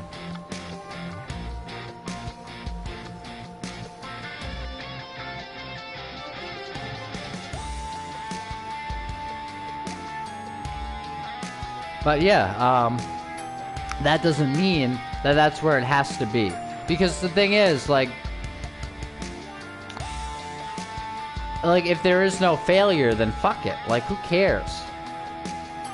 If there is no failure, then all this is just gravy. And then maybe, ironically, then maybe tomorrow I'm like literally tomorrow, then I'm like, yeah, I'll apply to all these jobs. And oh, these jobs look like they'll actually be like, this is the type of one where they'll respond. You know what? This looks like an Amazon job. And a lot of these, they literally say, we will fucking interview you tomorrow.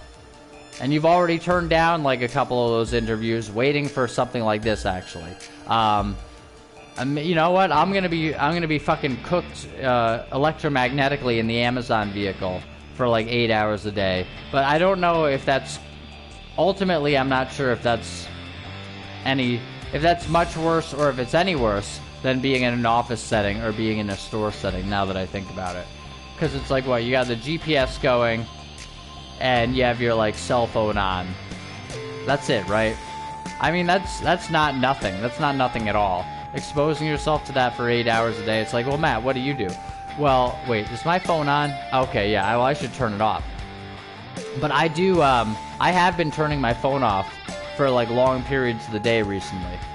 And it's like, well, Matt, well, that's why you're not getting job callbacks. It's like, I see when I get my missed calls and whatever, and I get my messages and shit.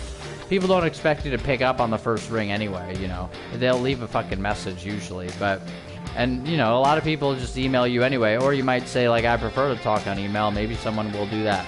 I don't want to be a prima donna, but it's like, just that, exposing yourself to that's just an influence that you don't have to have.